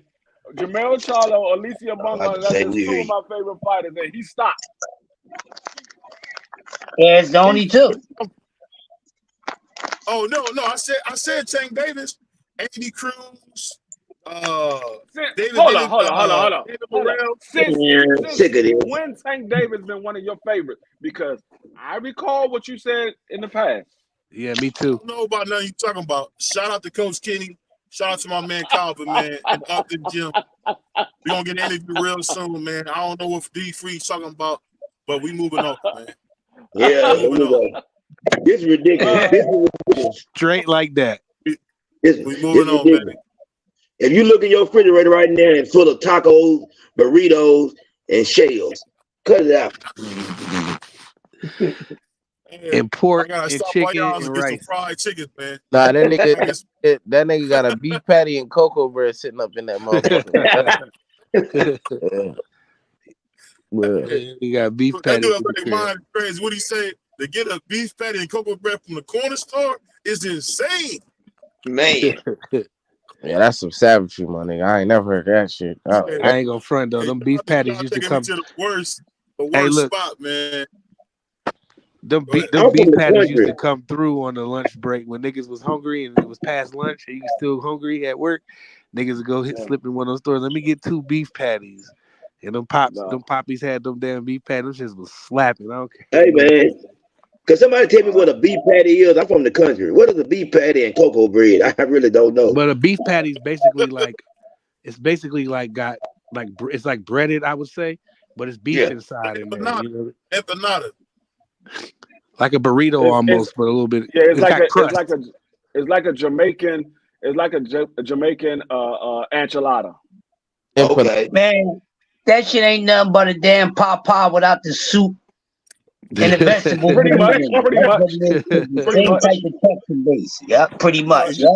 Hey, CDK. Now I'm not gonna bring you to the city and say, hey, let's go get beef patties. I'm not gonna do that. That's just like if we out stuck somewhere. You know what I'm saying? We had the poppy store. You know what I mean? Yeah, beef patties is a little snack that you just pick up as you move it throughout your day. It's a little snack. It's not an entree or nothing like that. Again, I'm not gonna pick you up. I'm not gonna pick you up, bring you to the city, and take you to get beef patties. You feel me, CDK? Yeah, cause I never heard of beef patties before. You probably seen it, just didn't know that it was a beef patty. At New York, beef patties are a delicacy, but not from no motherfucking corner store, bro. Come on. What you say at CDK? What you say at CDK? Shit, not from no corner store. Hey. Crazy, man. I was with somebody, bro. Man. We in the heart of the hood. They got beef patties at 7. They got beef patties at 7-Eleven. Just they like sell them joints everywhere. It's known for pizza and all that other shit. We know for Caribbean food out here, man, because the people that the Caribbeans that migrated to New York and shit like that. We got these nice ass Caribbean places that make this beautiful food. You know what I'm saying? So. We know for that too. So beef patty. Ain't no light skinned people in New York unless they Puerto Rican. So that's a little different. Hey man, listen. I'm here eating. We eat chitlin, hog maws, pig feet, turnip greens, cornbread. That's what we do around here, man. I'm not gonna tell you no lie. That man said pig feet. That brother said hog maw. Neck bone too. I've never been a fan of the chitlins, man. I can't fathom the smell and the pig. Oh man, I love them. When I was a young boy, my grandma used to make that. You would love my grams. She hasn't made them in a while, but CDK, if you want some good chitlins with some hot sauce, my grams will have some shit for you. Man, I love them. You see what the white man done designed us to eat, my nigga. This shit is crazy. Here we go. Crazy, man. That's crazy. Shit is crazy. Crazy. Pig and chest. I got a saying. Ain't never enough pork for my fork. Oh hell no! I can't. I don't even know. Like I used to love pork. I can't even stand the smell of that shit now. That shit. That shit is crazy. I don't know how. Religious reasons, bro. That's all. You said what? But that's only because of religious reasons. But before you would have told some ribs up, nigga. Stop playing. Yeah, they got the beef ribs though. Beef ribs. I'm saying like that's enough. Mentally, like mental is really a thing because like I said, I love pork. You know what I'm saying? But when I told myself I'm not gonna eat it no more, me too. like damn, that shit stink now. I smelled that shit the other day. I was like, yo, what the fuck? Like It that was shit. hard to adjust. It was hard for me to make that adjustment from pork ribs to beef ribs. But once I start realizing how bad pork is for your body, I just stopped putting it in my body. But I got used to the beef ribs. But I do miss the pork ribs. I ain't gonna front. On the pig, Pork ribs, pork ribs way better than beef ribs. I ain't gonna lie. Way better. Beef ribs, nigga, better than pork. Hell, heck no. Hell no. No, negative. I just said I gave up. I had to give up the pork ribs was tough because, and I don't know my big bro, Crush. You remember that green truck? They used to have them ribs on there. That guy in West Philly. Yeah. You remember he got hit by a car. Somebody hit him and kept it moving some years ago. And I remember. The guy, the green truck, man, them ribs was so fucking good off that guy truck, man. He be in there all day. He have a line down the block, like 2 blocks, dog. God I call him rib master. Yeah, you know what I'm talking about, that green truck, right? Yep. And he did pork and beef ribs. Yep, he had both. I ain't think food could be such a thing until I started seeing niggas get cooked over chicken sandwiches, man. Like, I know here in Cleveland, some chick got running over trying to get a Popeye chicken sandwich when they first came out. I was like, you know what that is? That's nigga shit. Nigga. Fuck that is, bro. That's some weird shit, bro. This shit is crazy, man. But KRS-One said, all my brothers eat chicken and watermelon, talk broken English and drug selling. Bro, yo, Crush. Let me ask you this, Crush, because I know you no respect. You're a little older than OG, but let me ask you this. Did you see that horrible Netflix reboot of Good Times, bro? The racist reboot of Good Times. Did you see that? That was disgrace. Yo, that shit blew my high so bad that I cussed the weed man out, and it wasn't his fault because he kept on giving me the same good shit. Man, that shit pissed me off, man. That shit was so racist, dude. That's racist. You got see a show like that again. You will never see a show about poor black people on TV again, ever. No, I'm talking about the reboot. I ain't talking about the original Good Times, bro. I'm talking about the animated reboot on Netflix. Oh, the animated was messed up. Dude, that shit. And Steph Curry too. I gotta cook you for that shit too, bro. Whatever 2% black you had of you, my nigga, it's stripping from you. Your black card, it don't work no more. Steph Curry, yeah, bro. 2% black ass nigga, man. Get that nigga up out of here, man. He gonna prove that lame shit, man. That's crazy. Crush, what you Crush? I'm gonna say, Crush, you 60. Say that again, bro. How old are you, Crush? About 60? Nah, bro. I'm 54. Okay, so me and you about the same age then. Okay. Yeah. Yo, CDK, man, that shit was horrible, man. And I ain't watched the original Good Times, but I know how great that show is to the black community, man. They just did this bullshit with the net. Oh man, that Netflix. Y'all gotta check it out. That's all I gotta say. Yeah, check it out, man. Y'all see for yourself, man. We don't want to be They had a nigga singing in the shower with a roach, man. This shit is crazy. What are we coming to, man? Hey, did y'all hear the latest news? I just got a notification off of boxing real quick. What is entertainment news? Puffy supposedly had got grazed by a bullet that was aimed for Bad Bunny. What the fuck are we talking about? I ain't get a chance to open this shit yet, but they say he got grazed. Yeah, take that, Mr. Take that. Oh man, listen, man. You know what's so funny, man? I've been hearing there's 2 rumors I've always heard. I'm gonna bring them up while we having some fun at the end. I always heard that Eddie Murphy and Johnny Gill was on some goofy stuff, and I always heard that that my man Puff was on some goofy stuff. But it's funny how whatever was done in the dark always seems to come to light, man. There's no BVO, real quick. They was not on goofy stuff. The stuff that they on ain't considered goofy. That's not goofy. That's that's some cesspool smashing stuff. You know what I mean? Peter Pan Jam, Rush Hour. Nah, bruh. Goofy's when you just doing some dumbass shit.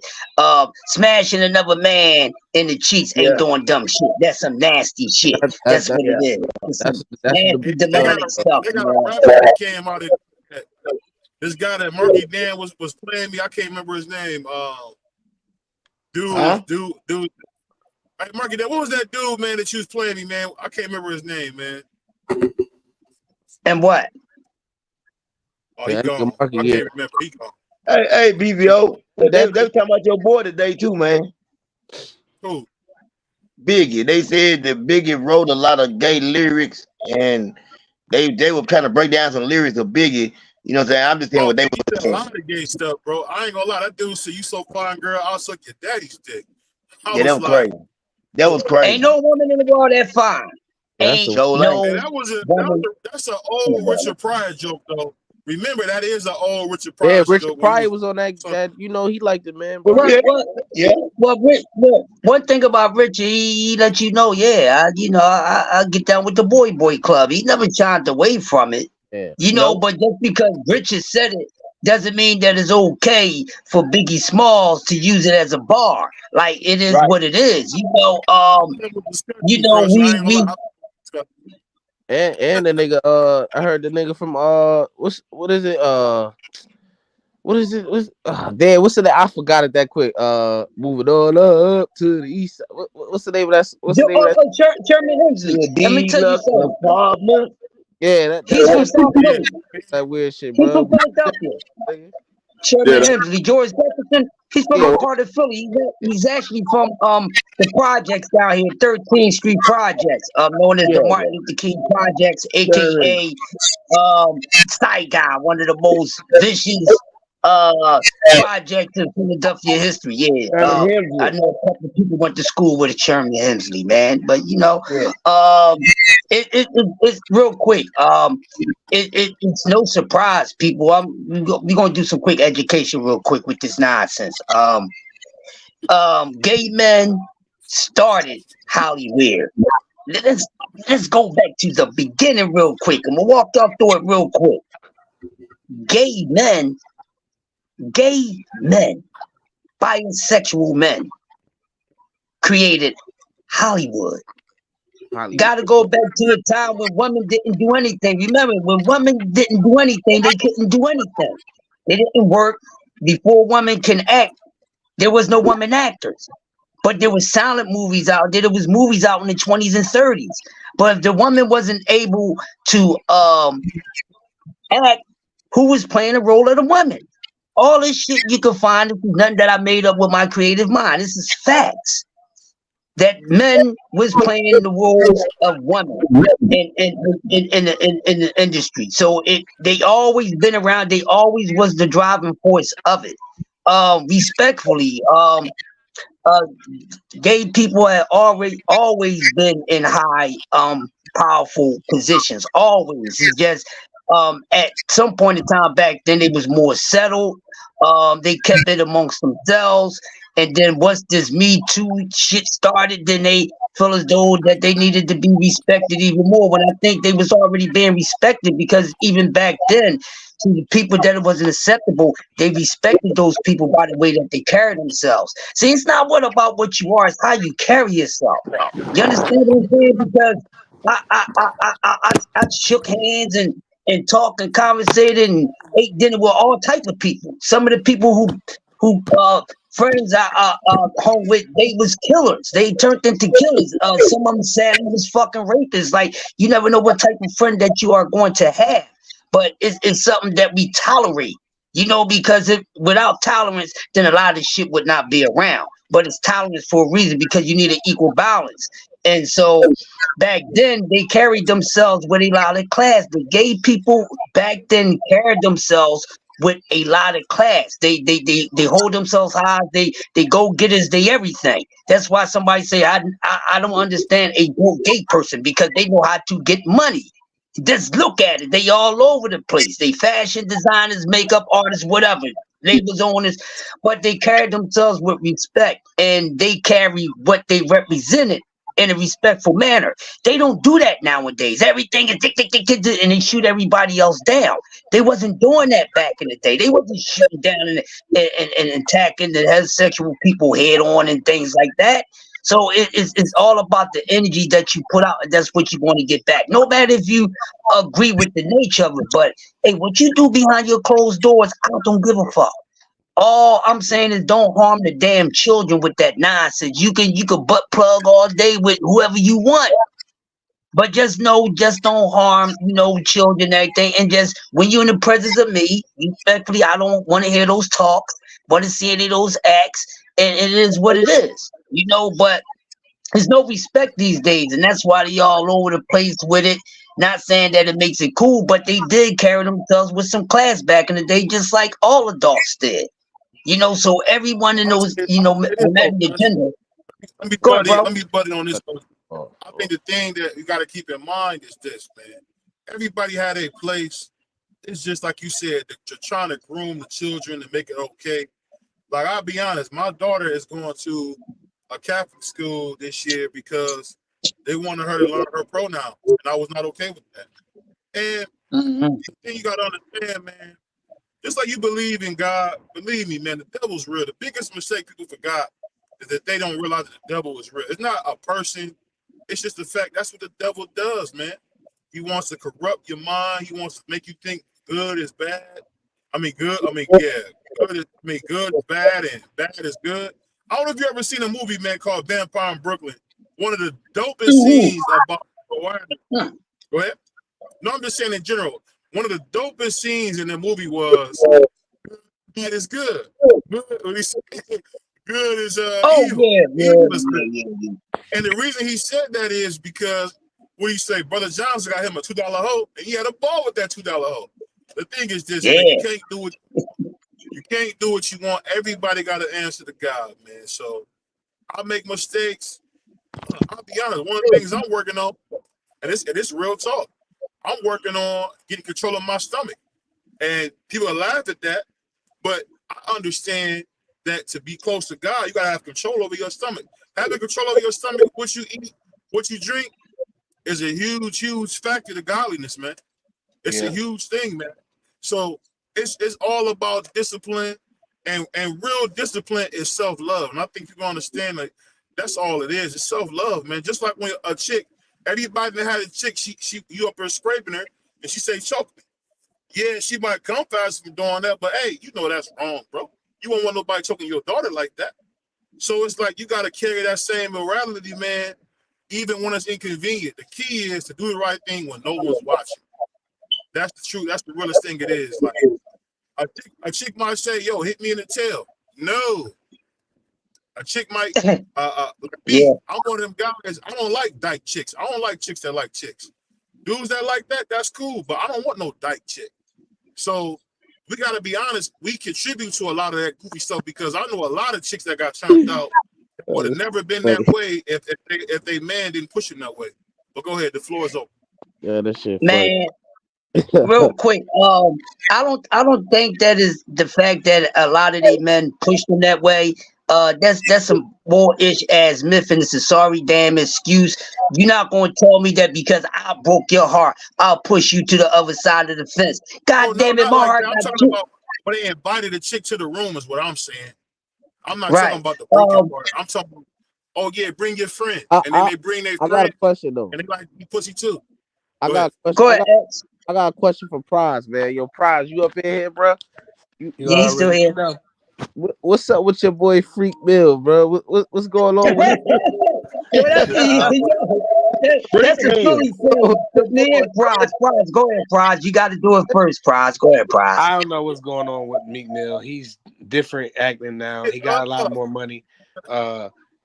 Philadelphia, when you do something, when you rub the city wrong and you from there, and they run you up out of there, and that's what's happening with Meek Mill right now. Everything he do is under a microscope. I think it's corny, because I don't believe none of them allegations until I see hard evidence. Until then, shout out Meek Mill.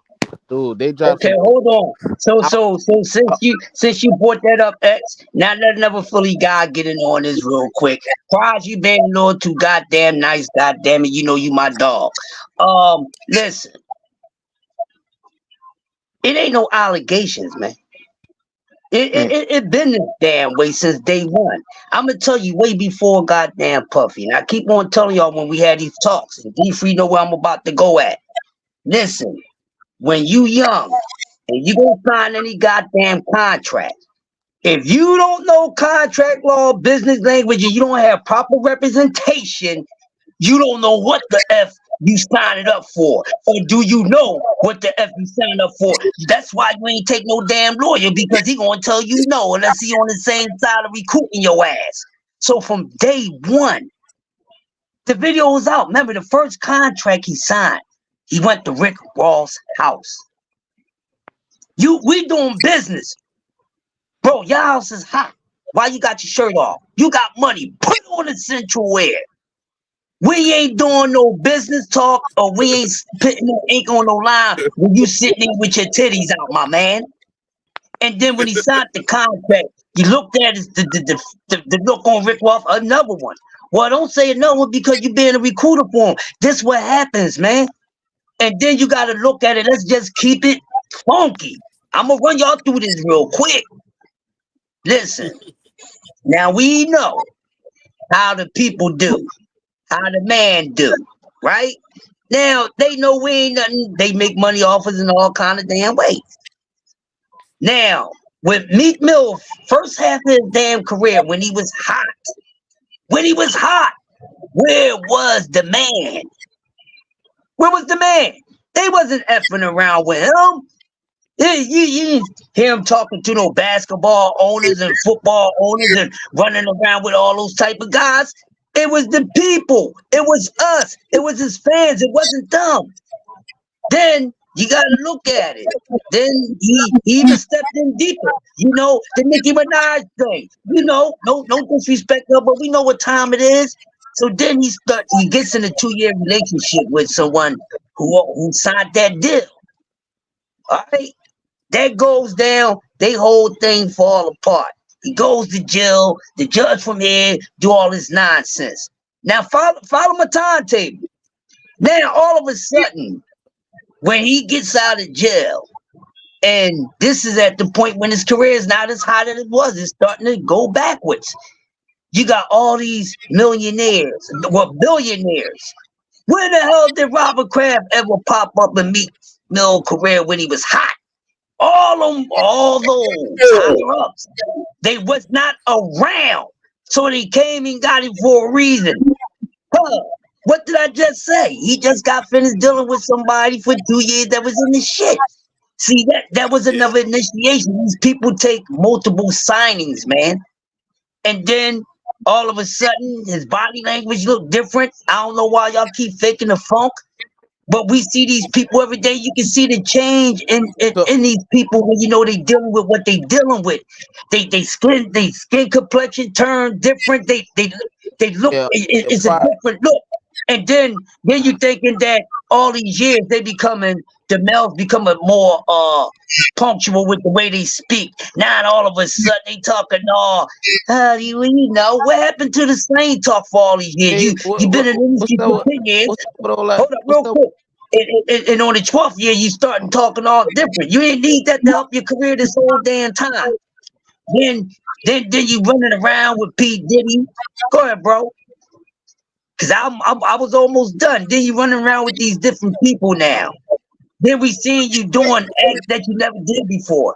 You on a tennis court bouncing around like a bunny. What type of bet was that? I ain't taking no damn bet. You ain't never did none of this before. Then all the goons you was running around with, everybody that was there from the start, they all gone. Now that so now things get hot on him and expose you. You dressing alike. This ain't that shit ain't Photoshop. Them dudes dressing alike. Y'all ain't no damn group. This ain't Jodeci, Boys the Men and fucking Temptations. This P. Diddy and Meek Mills, and you was never signed to this motherfucker. Why you so goddamn close? Why you so close? You on a whole level? Oh, I'm gonna use boxing term. You're on a whole nother goddamn side of the street. You would think the way they was close, you thought he would sign them like, you know, like how Big and Puff was running around. This shit is strange. Why are you dressing up like another man on multiple occasions? So we gonna act like our eyes don't see this because we don't want to fall into the reality. It ain't your butthole. So why you faking the funk? It's his butthole. So don't lie for him. It is what it is, and this is what these people do, man. When they want to get all the way in, that's what they do. It is what it is, man. And people here in the city know. Man, he making his family look bad. I know his family members personally, his father's side of the family. I could walk around to his goddamn uncle house right now, right around the corner. They ain't even messing with boy like that. They ain't messing with boy like that, man, at all. Hey, let me say this real quick, OG. This remind me episode of the Boondocks. Blah blah, gay six, blah blah. Yeah, man. And dude, real quick, his father passed. His father was one of those dudes. A men of all men. You hear me? Where did this come about? But that's what they do. Hey, I can give you more than what you worth right now. What you willing to do for it? Well, ain't nobody around in the neighborhood going to see it. They ain't with me. Ain't no cameras or nothing. I'm all the way over here in Beverly Hills. They back in Philly. They ain't gonna see me get down on your peck of wood and me get down on my goddamn force. What we bullshitting for? I ain't taking up for nobody that like it like that. And they live like that to keep a certain lifestyle or whatever, man. I'm not protecting nobody, and he shouldn't be fronting either, dog. If you like that, you like that, dude. And that's the problem that most of us have. Why lie about it? Hey, Chris, man, that's what you do, man. You be dropping knowledge, man. Hey, and if you want to hear more of that, come in this Wednesday. Crush the Legend comes back with this Wednesday, coming back with the coffee and donuts right here on BVO Boxing TV, man. Hey, but more to a lighter note, because I ain't gonna lie, that took the air out the room. On a lighter note, I'm gonna ask you guys this, man. Who's winning versus Kendrick versus Drake? Who's winning that battle, man? I never heard nobody. Who winning that battle? I say Drake. Who you guys say winning that battle? What you say, D3? Kendrick Lamar, easily. Kendrick. Yeah, easy. I got Kendrick blowing him out the water right now. Kendrick is out this joint killing these fools slowly. He's killing them slowly, dog. Hey man, hey Free. Anytime DJ Academics, who's a diehard Drake fan, says that Kendrick's winning, you know he's winning. That man out here killing these guys slowly. You got it. This man put out part 1 and part 2 back to back. They like, we waiting for Kendrick to respond. Okay, the man responded. He put it out 2 parts. He killing these men slowly. Like, see, that Family Matters was hard. Though. I ain't gonna lie, that Family Matters was hard, man. It was. Drake was It was. No, Drake is good. Drake is good, but I think Kendrick, his battle rapping is another level. Like, I mean, it was right for J. Cole to pull out because you don't want to be in a battle rap with Kendrick Lamar. Drake is about the only one that can pretty much hang with him, but Drake is getting killed. And the reason why Drake can hang with him because he has writers. What makes the difference? We're not gonna lie on him, Crush. He ain't got no damn writers. I ain't lying, bro. I don't lie on nobody, bro. The only time I like that was I like that on top of a female, bro. I don't do no lying, bro. The dude has writers. Now let me clear this out real quick, all right? For all you young heirs out there, Kendrick Lamar is an MC. He's a lyricist. Drake is a recording artist. There's a fucking difference. So when you take lyrical substance and stimulate vocabulary and put up something that has to be written out and created, dog, is gonna be a whole nother ball game. He's an MC, EMCEE, not MC Master Ceremony. Know the difference. I'm a master of both. And Jay, real quick, J. Cole. Real quick, BVO, J. Cole, he's a combination of both. He's an MC and he's an artist, but he know in this situation he can't be both, and he don't know which one would be the strongest strength, so he bows out because he don't know the lyrical side or the artist side. But whenever you going up against a lyricist, I don't give a damn how much of a song maker you are. Making a song to a diss track it's not a diss. You responding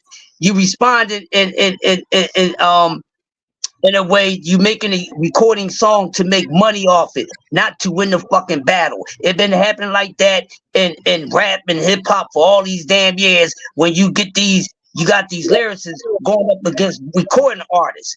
Because some of these recording artists can't turn into lyricists and go lyric for lyric with these guys, so they take the weak side, they take the weak side, turn to their strength. Well, he's a better lyricist, but he's not a better goddamn selling artist than me. No, it's not about a competition of you who's selling the most records. Y'all battling. That's dissing, bro. They forgot what hip hop was. It was nothing but diss songs out in the 80s anyway, because that's how the hell you got on. That's how you got your name. Nobody was making no straight fucking song. They was making diss tracks. Hey, Roxanne Shante ain't never made a straight goddamn song besides Go On Goddamn Girl. Everything was a damn diss track.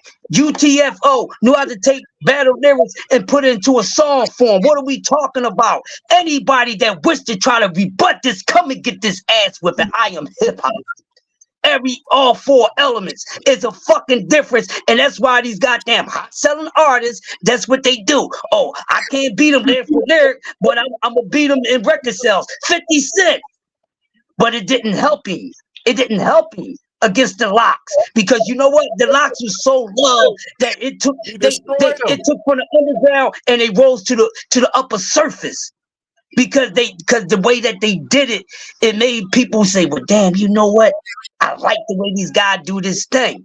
And that's the difference. So, if that battle is straight up on some song shit, I would give it to Drake all day. But Drake keep trying to come with goddamn songs and need a goddamn assistance for other people goddamn penmanship and brain. He done lost the battle, and his writers ain't even that's writing for him is better than Kendrick Lamar. Might drop. MC over a fucking recorder artist who's doing some telegraphic shit. Mic drop.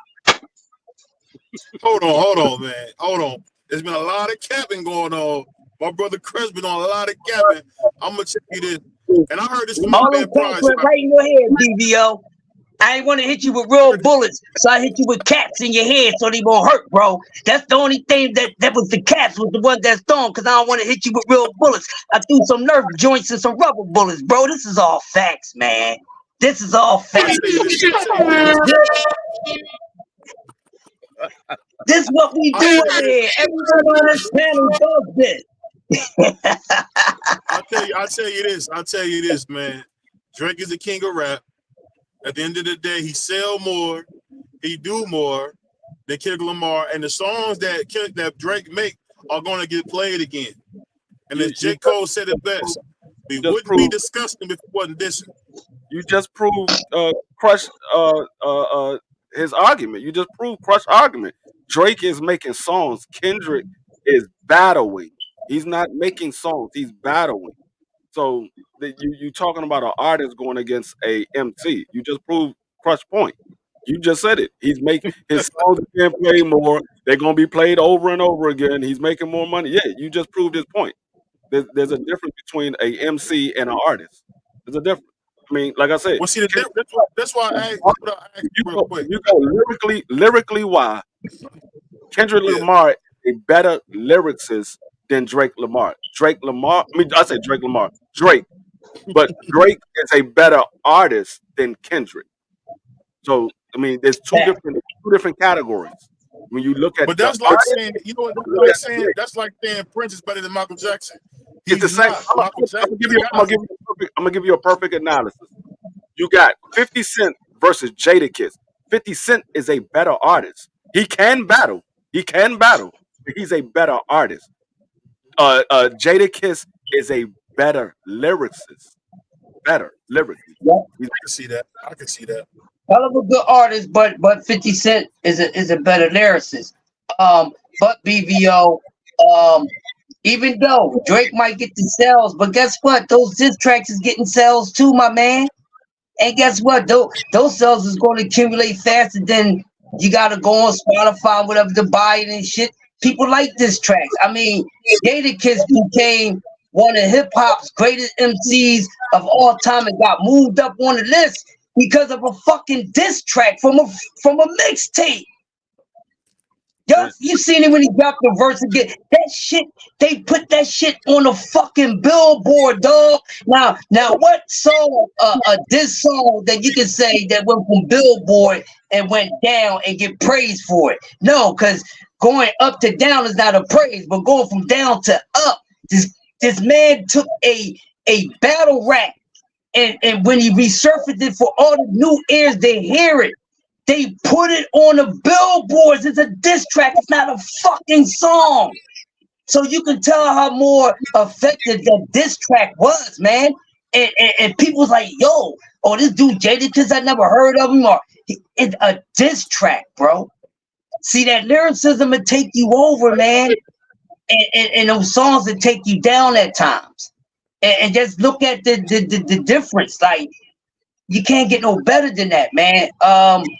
And nobody is really excited too much about Drake, as far as him making diss tracks, not as much as they used to be, because they found out that a lot of shit that he say he won't write. So you don't get credit, bro. You don't get credit. It's not your own. You're just saying it. It's not your own. In hip hop, this is the only music where you should have your own goddamn lyrics. Because other than that, if you running around pumping that you the best and it's somebody else's mind and penmanship, you need to cool the hell out. And in any other form of music, that's different because you have a lot of people who can sing, but they can't write. Let me say this, Crush. Let me say this, Crush.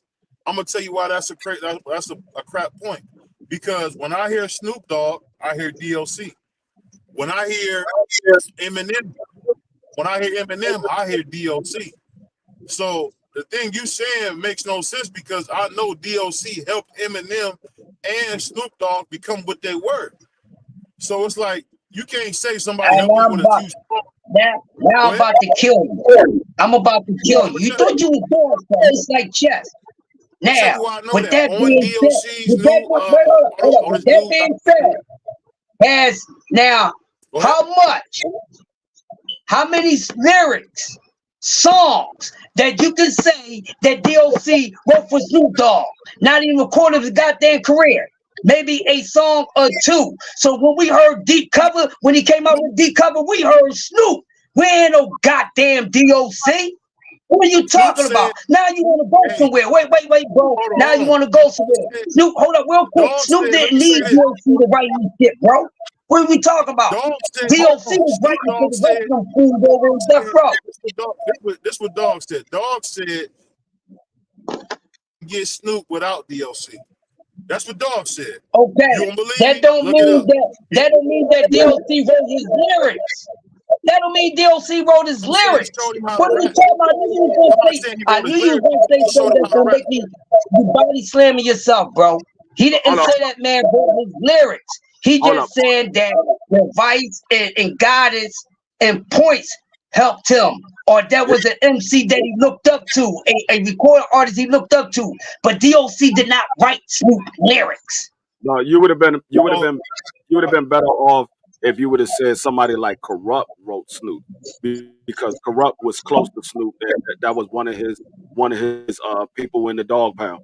But DOC, he was writing for people like Eazy-E, Dr. Dre. He was writing for those guys that couldn't really write rhymes. That's the reason why Dr. Dre brought him in, because they couldn't really write rhymes. They lost Ice Cube, who was writing all their rhymes. But when they lost Ice Cube, they needed somebody else that can write rhymes. That's why they brought DOC in. It had nothing. It wasn't Snoop. NWA, Ice Cube said NWA is DOC and him. That is, he said to him lyrically. This is what Ice Cube said. He said it's him, DOC, and of course my man MC Ren. Them the three dudes that wrote. Yes, but that has nothing to do with Snoop. Snoop wasn't a part of NWA. But this is what I'm saying. Snoop said that DLC showed him how to write. He didn't write Yeah, his lyrics. Okay, so he didn't write for him. He Showing showed you him how to write and writing for you two different things, bro. when you Say it show again. somebody how to write, that could be okay. You need to throw a punchline right here, or you need to make this line connect with this line. That's not actually writing a rhyme.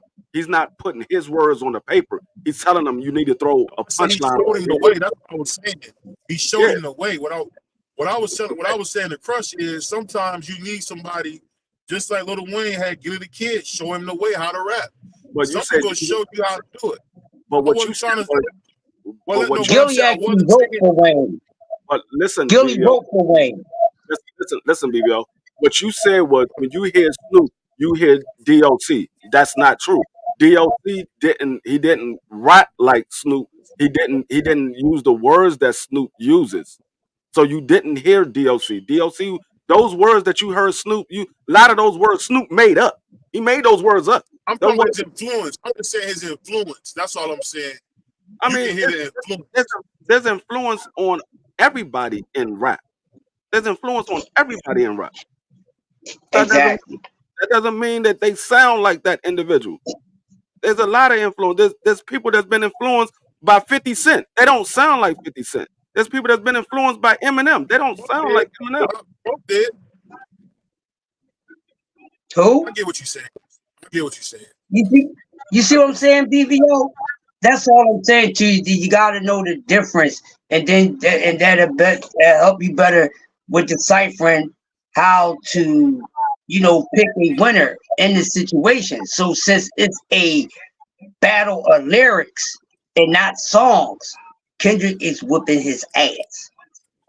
I don't give a damn if Drake make a song and they go platinum. It's winning the sales. It's not winning the battle. So I'm saying, You know who Drake remind me of? People don't agree with this, but you know who? And I'm not talking about music wise. I'm talking about like the way they come across, ego wise. That nigga Drake is so much like Big Daddy King on the ego side. Because my dad used to love Big Daddy King, and it seemed like Drake is just like King. He know he the nigga, man. That's all. He already know he's the guy. Kane had one of the most biggest, comfortable levels of confidence that I met in any artist, and he was just that. He was that dude. Like he's a hell of a performer. He's a hell of a lyricist, and he's good with songs. But what killed Big Daddy Kane's career is when he tried to mix R&B and hip hop together. You know what I'm saying? And that wasn't his form. That was more so like a LL Cool J who started out early in mixing that and guys like that. Kane wanted to start appealing to the older women. You know what I'm saying? Because he done ran through all the young girls his age and a little younger, so he wanted to change. And that's what killed his career. But what he should have did is just stay the same guy he was, because that's what made him the heartthrob he was. It's not too many guys who's hard lyricists like that, and the women like him. So he's a handsome dark guy, and and he dropped them hard bars and had a hell of a swag and cool and everything to him, and he changed up something he had to change up, and that's what hurt him. But one of the best swags I ever met in person. He's a dope dude. We did plenty of dates with Big Daddy Kane when I was dancing with 3 Times Dope. One of the best to ever do it, man, on and off the stage, man. Far as freestyles and stuff like that. But his swag was on the beam, man. His swag was on the beam. I would say Drake is more like LL. I wouldn't say Big Daddy Kane. There you go, dude. Yeah, yep. Because more. Drake has that. He has a lot of the men that like him lyrically, and he also have the females that like him because he does the little singing in his raps and stuff like that. So he has both sides. So I would say Drake is more like LL more so than Big Daddy Kane. Big Daddy Kane. I'm He somebody's was confident. I'm somebody's confidence, not like how you rap. That too. I'm talking about like I think he means that too. I think he means that just as well. No, I don't think there's nobody more confident than LL. That man, no, that LL. He didn't care if you talk about. He's like, well, 50% of your daggone record sales are people that wear high heels. That nigga L was like, man, so what? I'm getting money. I don't care. That could be 50%. 50% more than what you're getting. And the haters that said that didn't even understand, man. You want the woman money. You want more woman fans than you want man friends. I don't want to be doing no all male concert. You know what I'm saying? Even in the underground hip hop scene, I wanted to see females there too, bro. So you performing for the woman more than you performing for the men. What are we talking about? Are you really telling me you up on stage and you're comfortable having a whole bunch of men scream your name, or you more comfortable having women scream your name? Give me the all day. As a male, I prefer the women screaming my name over a man screaming my name. Exactly. And LL had the woman going crazy, man. And the fellas, we dug LL. You know what I'm saying? You know, we dug him. And we went where the females went. Oh, ladies love Cool J. Well, we love the ladies. Then we love Cool J. Fuck it, let's rock out. Yeah. So I'm saying I took a girl to a LL concert, man. Yeah. You know, it was a fun time too. Yeah, LL, he was a hell of a performer. Like you literally, he was outside of DMX. He was one of those rappers that you was gonna get a real concert. You was gonna get a concert. He was gonna give you all his energy, sweat, and tears in that concert. Like the only person I seen to put on a concert like LL is DMX. I haven't seen nobody else to put on a concert like that.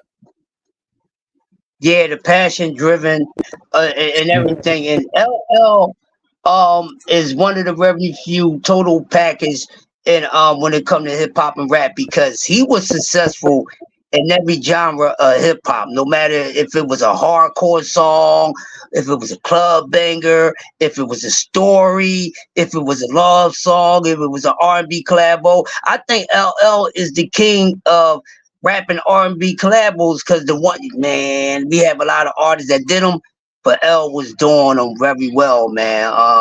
Shout out to LL. And I think he paved the way for all the other artists who was able to be successfully overall in multi-genres of hip hop and rap, you know.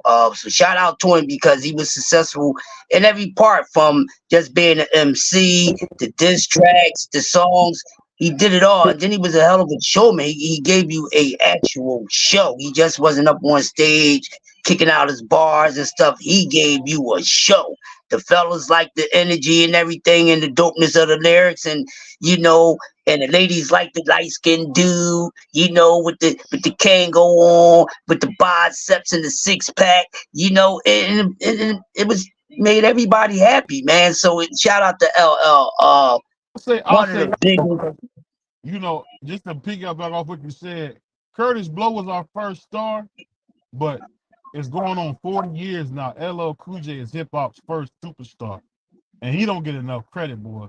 That boy Todd, Todd is the greatest rapper of all time because he's the first. It's that simple. Yeah, LL, he gets his respect from the hip hop community, the older class. The newer class, a lot of them don't know who LL is, because a lot of them wasn't born yet. Because LL, a lot of people my age give Cool G Rap a lot of reverence, because Cool G Rap invented the rap that's out now. No, the whole street rap. I just think Cool G Rap sons like Nas, like Jay-Z, kind of went a little bit further than somebody who was like a Jay-Z. Then that was like a Cool J. Go ahead. No, what I'm talking about, when you said LL don't get enough credit, what I'm saying is he gets credit from the hip hop family. He doesn't get credit from the new school, because, like I said, a lot of those guys wasn't born when LL was out. When they came out, or when they was born, LL was doing TV shows and movies at that time. He wasn't in the. Right. So that's what you're going for. He would still drop an album here and there until his last album, which was like, I think his last album was like 10, 15 years ago. Yeah. So he wasn't in the community. So people, the younger generation knows LL as a movie star. They don't know him as a hip hop artist until they go back to all of the stuff that LL put out. How he killed Kool Moe D, how he killed Cannabis, how he killed a lot of these people that was in the industry back then. He killed a lot of Hammer. Yeah, he killed a lot of people. Was killed. So like my son know who LL is from movies. He don't know LL as a rapper. He don't know LL as a rapper. He never heard none of LL music unless I play something that LL put out. So he wouldn't know nothing. My son is about to be 24 this year. So he wouldn't know nothing about LL as a rapper. He knows about LL as a movie actor and a TV actor. So that's why he don't get the acknowledgement from the younger generation, because he's been doing movies for so long. It's the same way. I mean, now he's not considered one of the best in rapping, but it's the same thing like Will Smith. People know Will Smith as an actor. They don't know that Will Smith started his career as a rapper. They don't know that. They just know him as an actor. So Hey, I gotta tell you something funny. So one time something was happening, and my dad is like 56. He was like, something happened with Will Smith. He's like, what happened with Prince? And it was funny because my dad always called Will Smith Prince, and it's like I didn't even realize. Oh, so when he's talking about LL, he talking about Will Smith. He's talking about the dude he grew up with, Prince. He never calls Will Smith Prince. He either call him Fresh or Prince, and now that makes sense because that's who he was back then. Yeah, he was the Fresh Prince. And quick story. I knew Will from hip hop. Before he hooked up with Jazzy Jeff, he was in a group with two other MCs and a DJ. And before he got with Jeff, believe it or not, he was on some hardcore shit. He was on some hardcore shit, right? But he everything that he turned out to be, funny enough, he was always all that. And he always had a humor thing with him. So when he met Jeff, and Jeff was just the calmest, most dangerous fucking storm to come. Something because the way he was on the turntables, he didn't look like the guy that does that. You see what I'm saying? He also looked like a guy that played the saxophone or something. So when we went to one of Jeff's parties and Jeff MCs didn't show up, this is how they hooked up. And Will started rapping, and they was just, it was right there, just met. So then they wound up hooking up, and not far from that, they went into recording. So they didn't really do too much as taking the further steps as getting known around the city, because Jeff was already known as a DJ. And right around the time when him and Will met, just not too long for that, Jeff won the World Supremacy. So they got signed early. They were signed to an independent label. Steady B's uncle, Dana Goodman, signed Jazzy Jeff and the Fresh Prince first.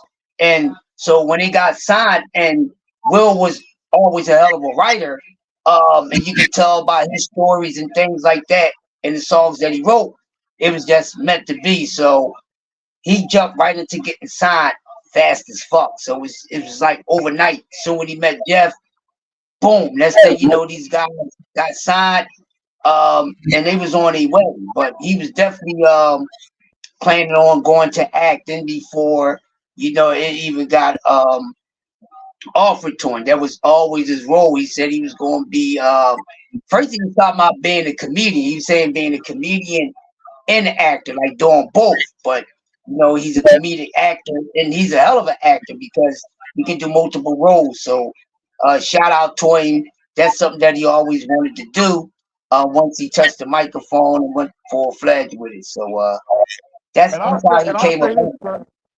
Salutes for Will Smith always letting people know that this is Jazzy's group. he don't have to do that, but he always make it clear that this is Jazzy's group and I'm just part of it. That's a dope thing, Yeah, man. Because because be that humble, that's yeah, dope. because back then, BVO, the DJ was the head man and not the MC. You see what I'm saying? So that's why when you had a lot of DJs and the MC, most of the time the DJ they was in front of the MC. DJ Jazzy Jeff and the Fresh Prince, B and Rob Kim. You see what I'm saying? And a few other groups, but the DJ was the MC. He was the master of ceremony. And that sometimes a lot of DJs was the MCEE too. Because a lot of them would rap and stuff like that until they found the actual EMCEE. But the DJ was all that. You know, he's a one man band without the instruments. You see what I'm saying? So that's why the DJ names was in front of that. And Will tell you, hey man, I ain't shit without this dude. And he credits Jeff for everything, even with his acting career, because it started from him meeting one of the baddest DJs at that time in the tri-state and one of the baddest in the world.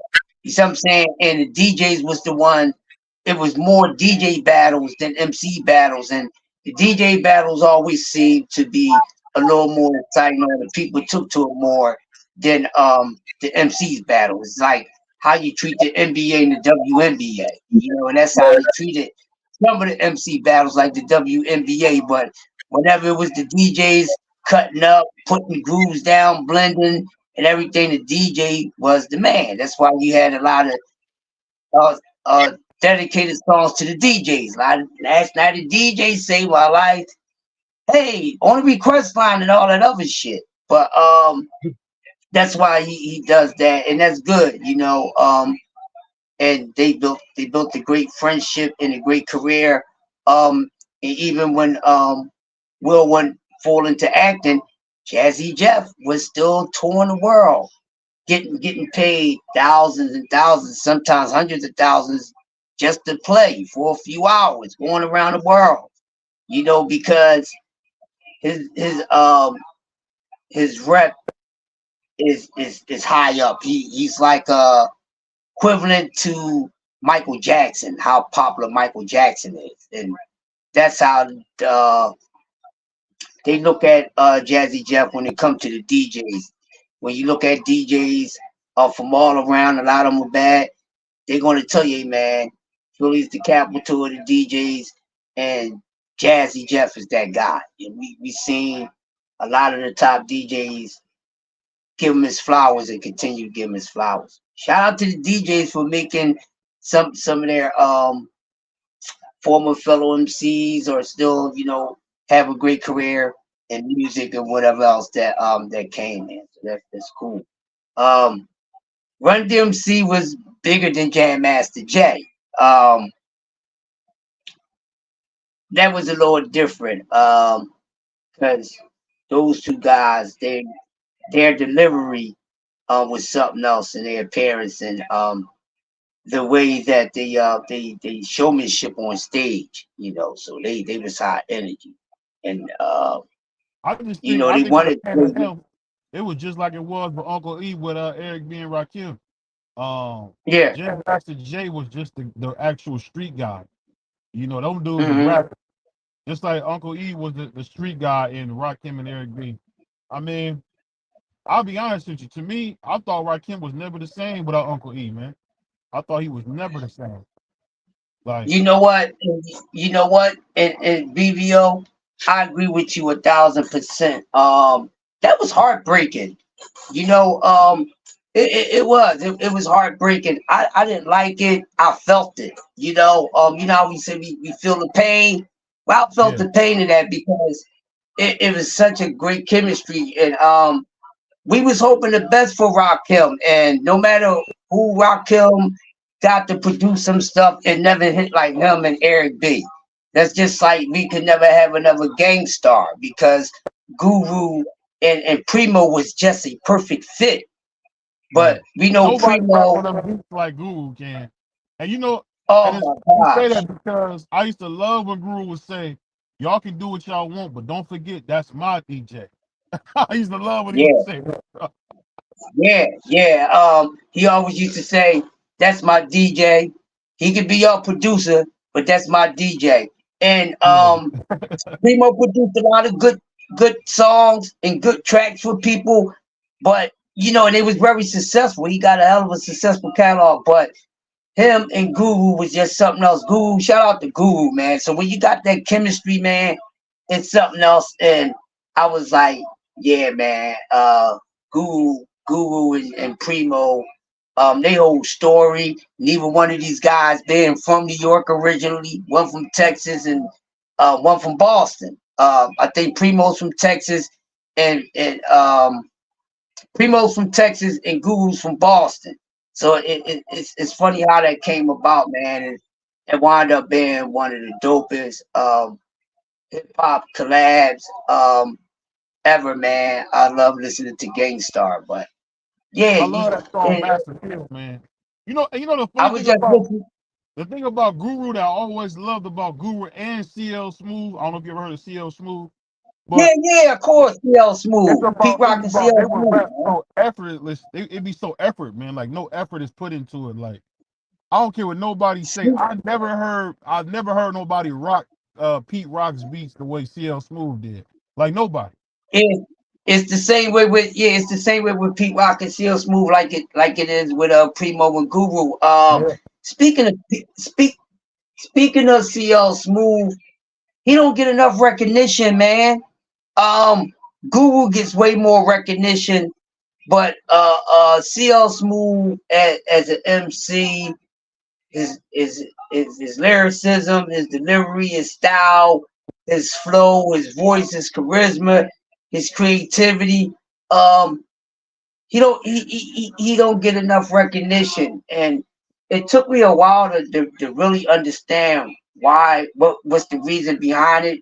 And I don't even say I can say it's the closest to the most logical reason if it's one.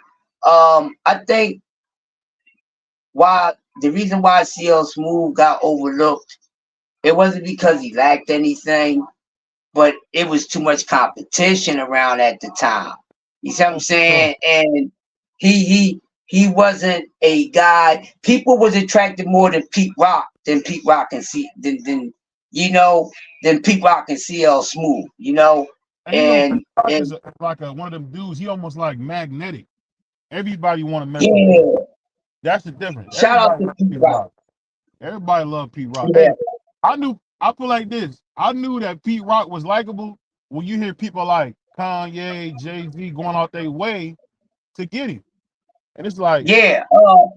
Pete Rock, dope dude. I met him once. I got a chance to meet him once. Dope dude, down to earth, one of the best producers in hip hop. And the guy is talented.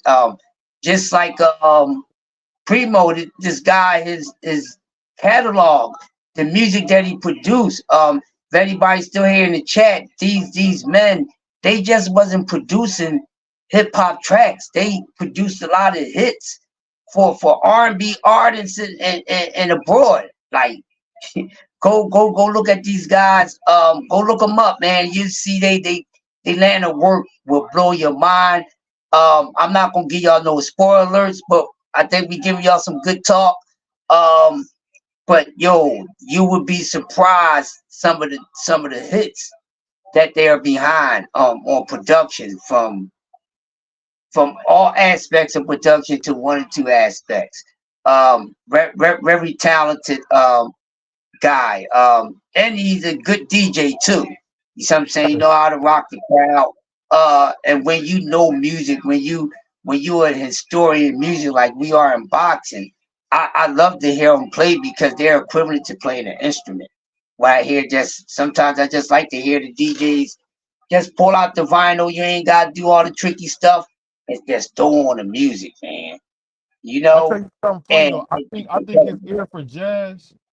I think people sleep on the fact that I don't think there's been a better guy to chop up jazz than Pete Rock. Pete Rock could take them jazz songs and make it sound like the hoodest shit you ever heard in your life. I don't know how he chop that stuff up. You be like, what is this? Like even that I Reminisce Over You. That's an old funk song. I would have never knew. You would never know that from hearing that song. That's an old funk song. So his ear, I'll put like this. Pete Rock had one of the best ears in the game. He just didn't have the talent to match his ear. Because unlike Primo had the ear and the talent. So Primo can hear it and give it to you. Where I feel like a lot of times, if you look at Pete Rock is known for developing niggas because he necessarily couldn't always find it himself, but he can help you find it. Like, I don't know if people know about No ID. No ID, who is responsible for Kanye, J. Cole, said Pete Rock tour. So, and I'll be honest with me, No ID one of the best to do it. They don't even talk about him enough, bro. But you're going to hear more of this, man, coming Wednesday. It's your boy, BVO Boxing. It's the legend, man, Crush. We're doing it big time at BVO Boxing TV, and we gone. Peace. Peace.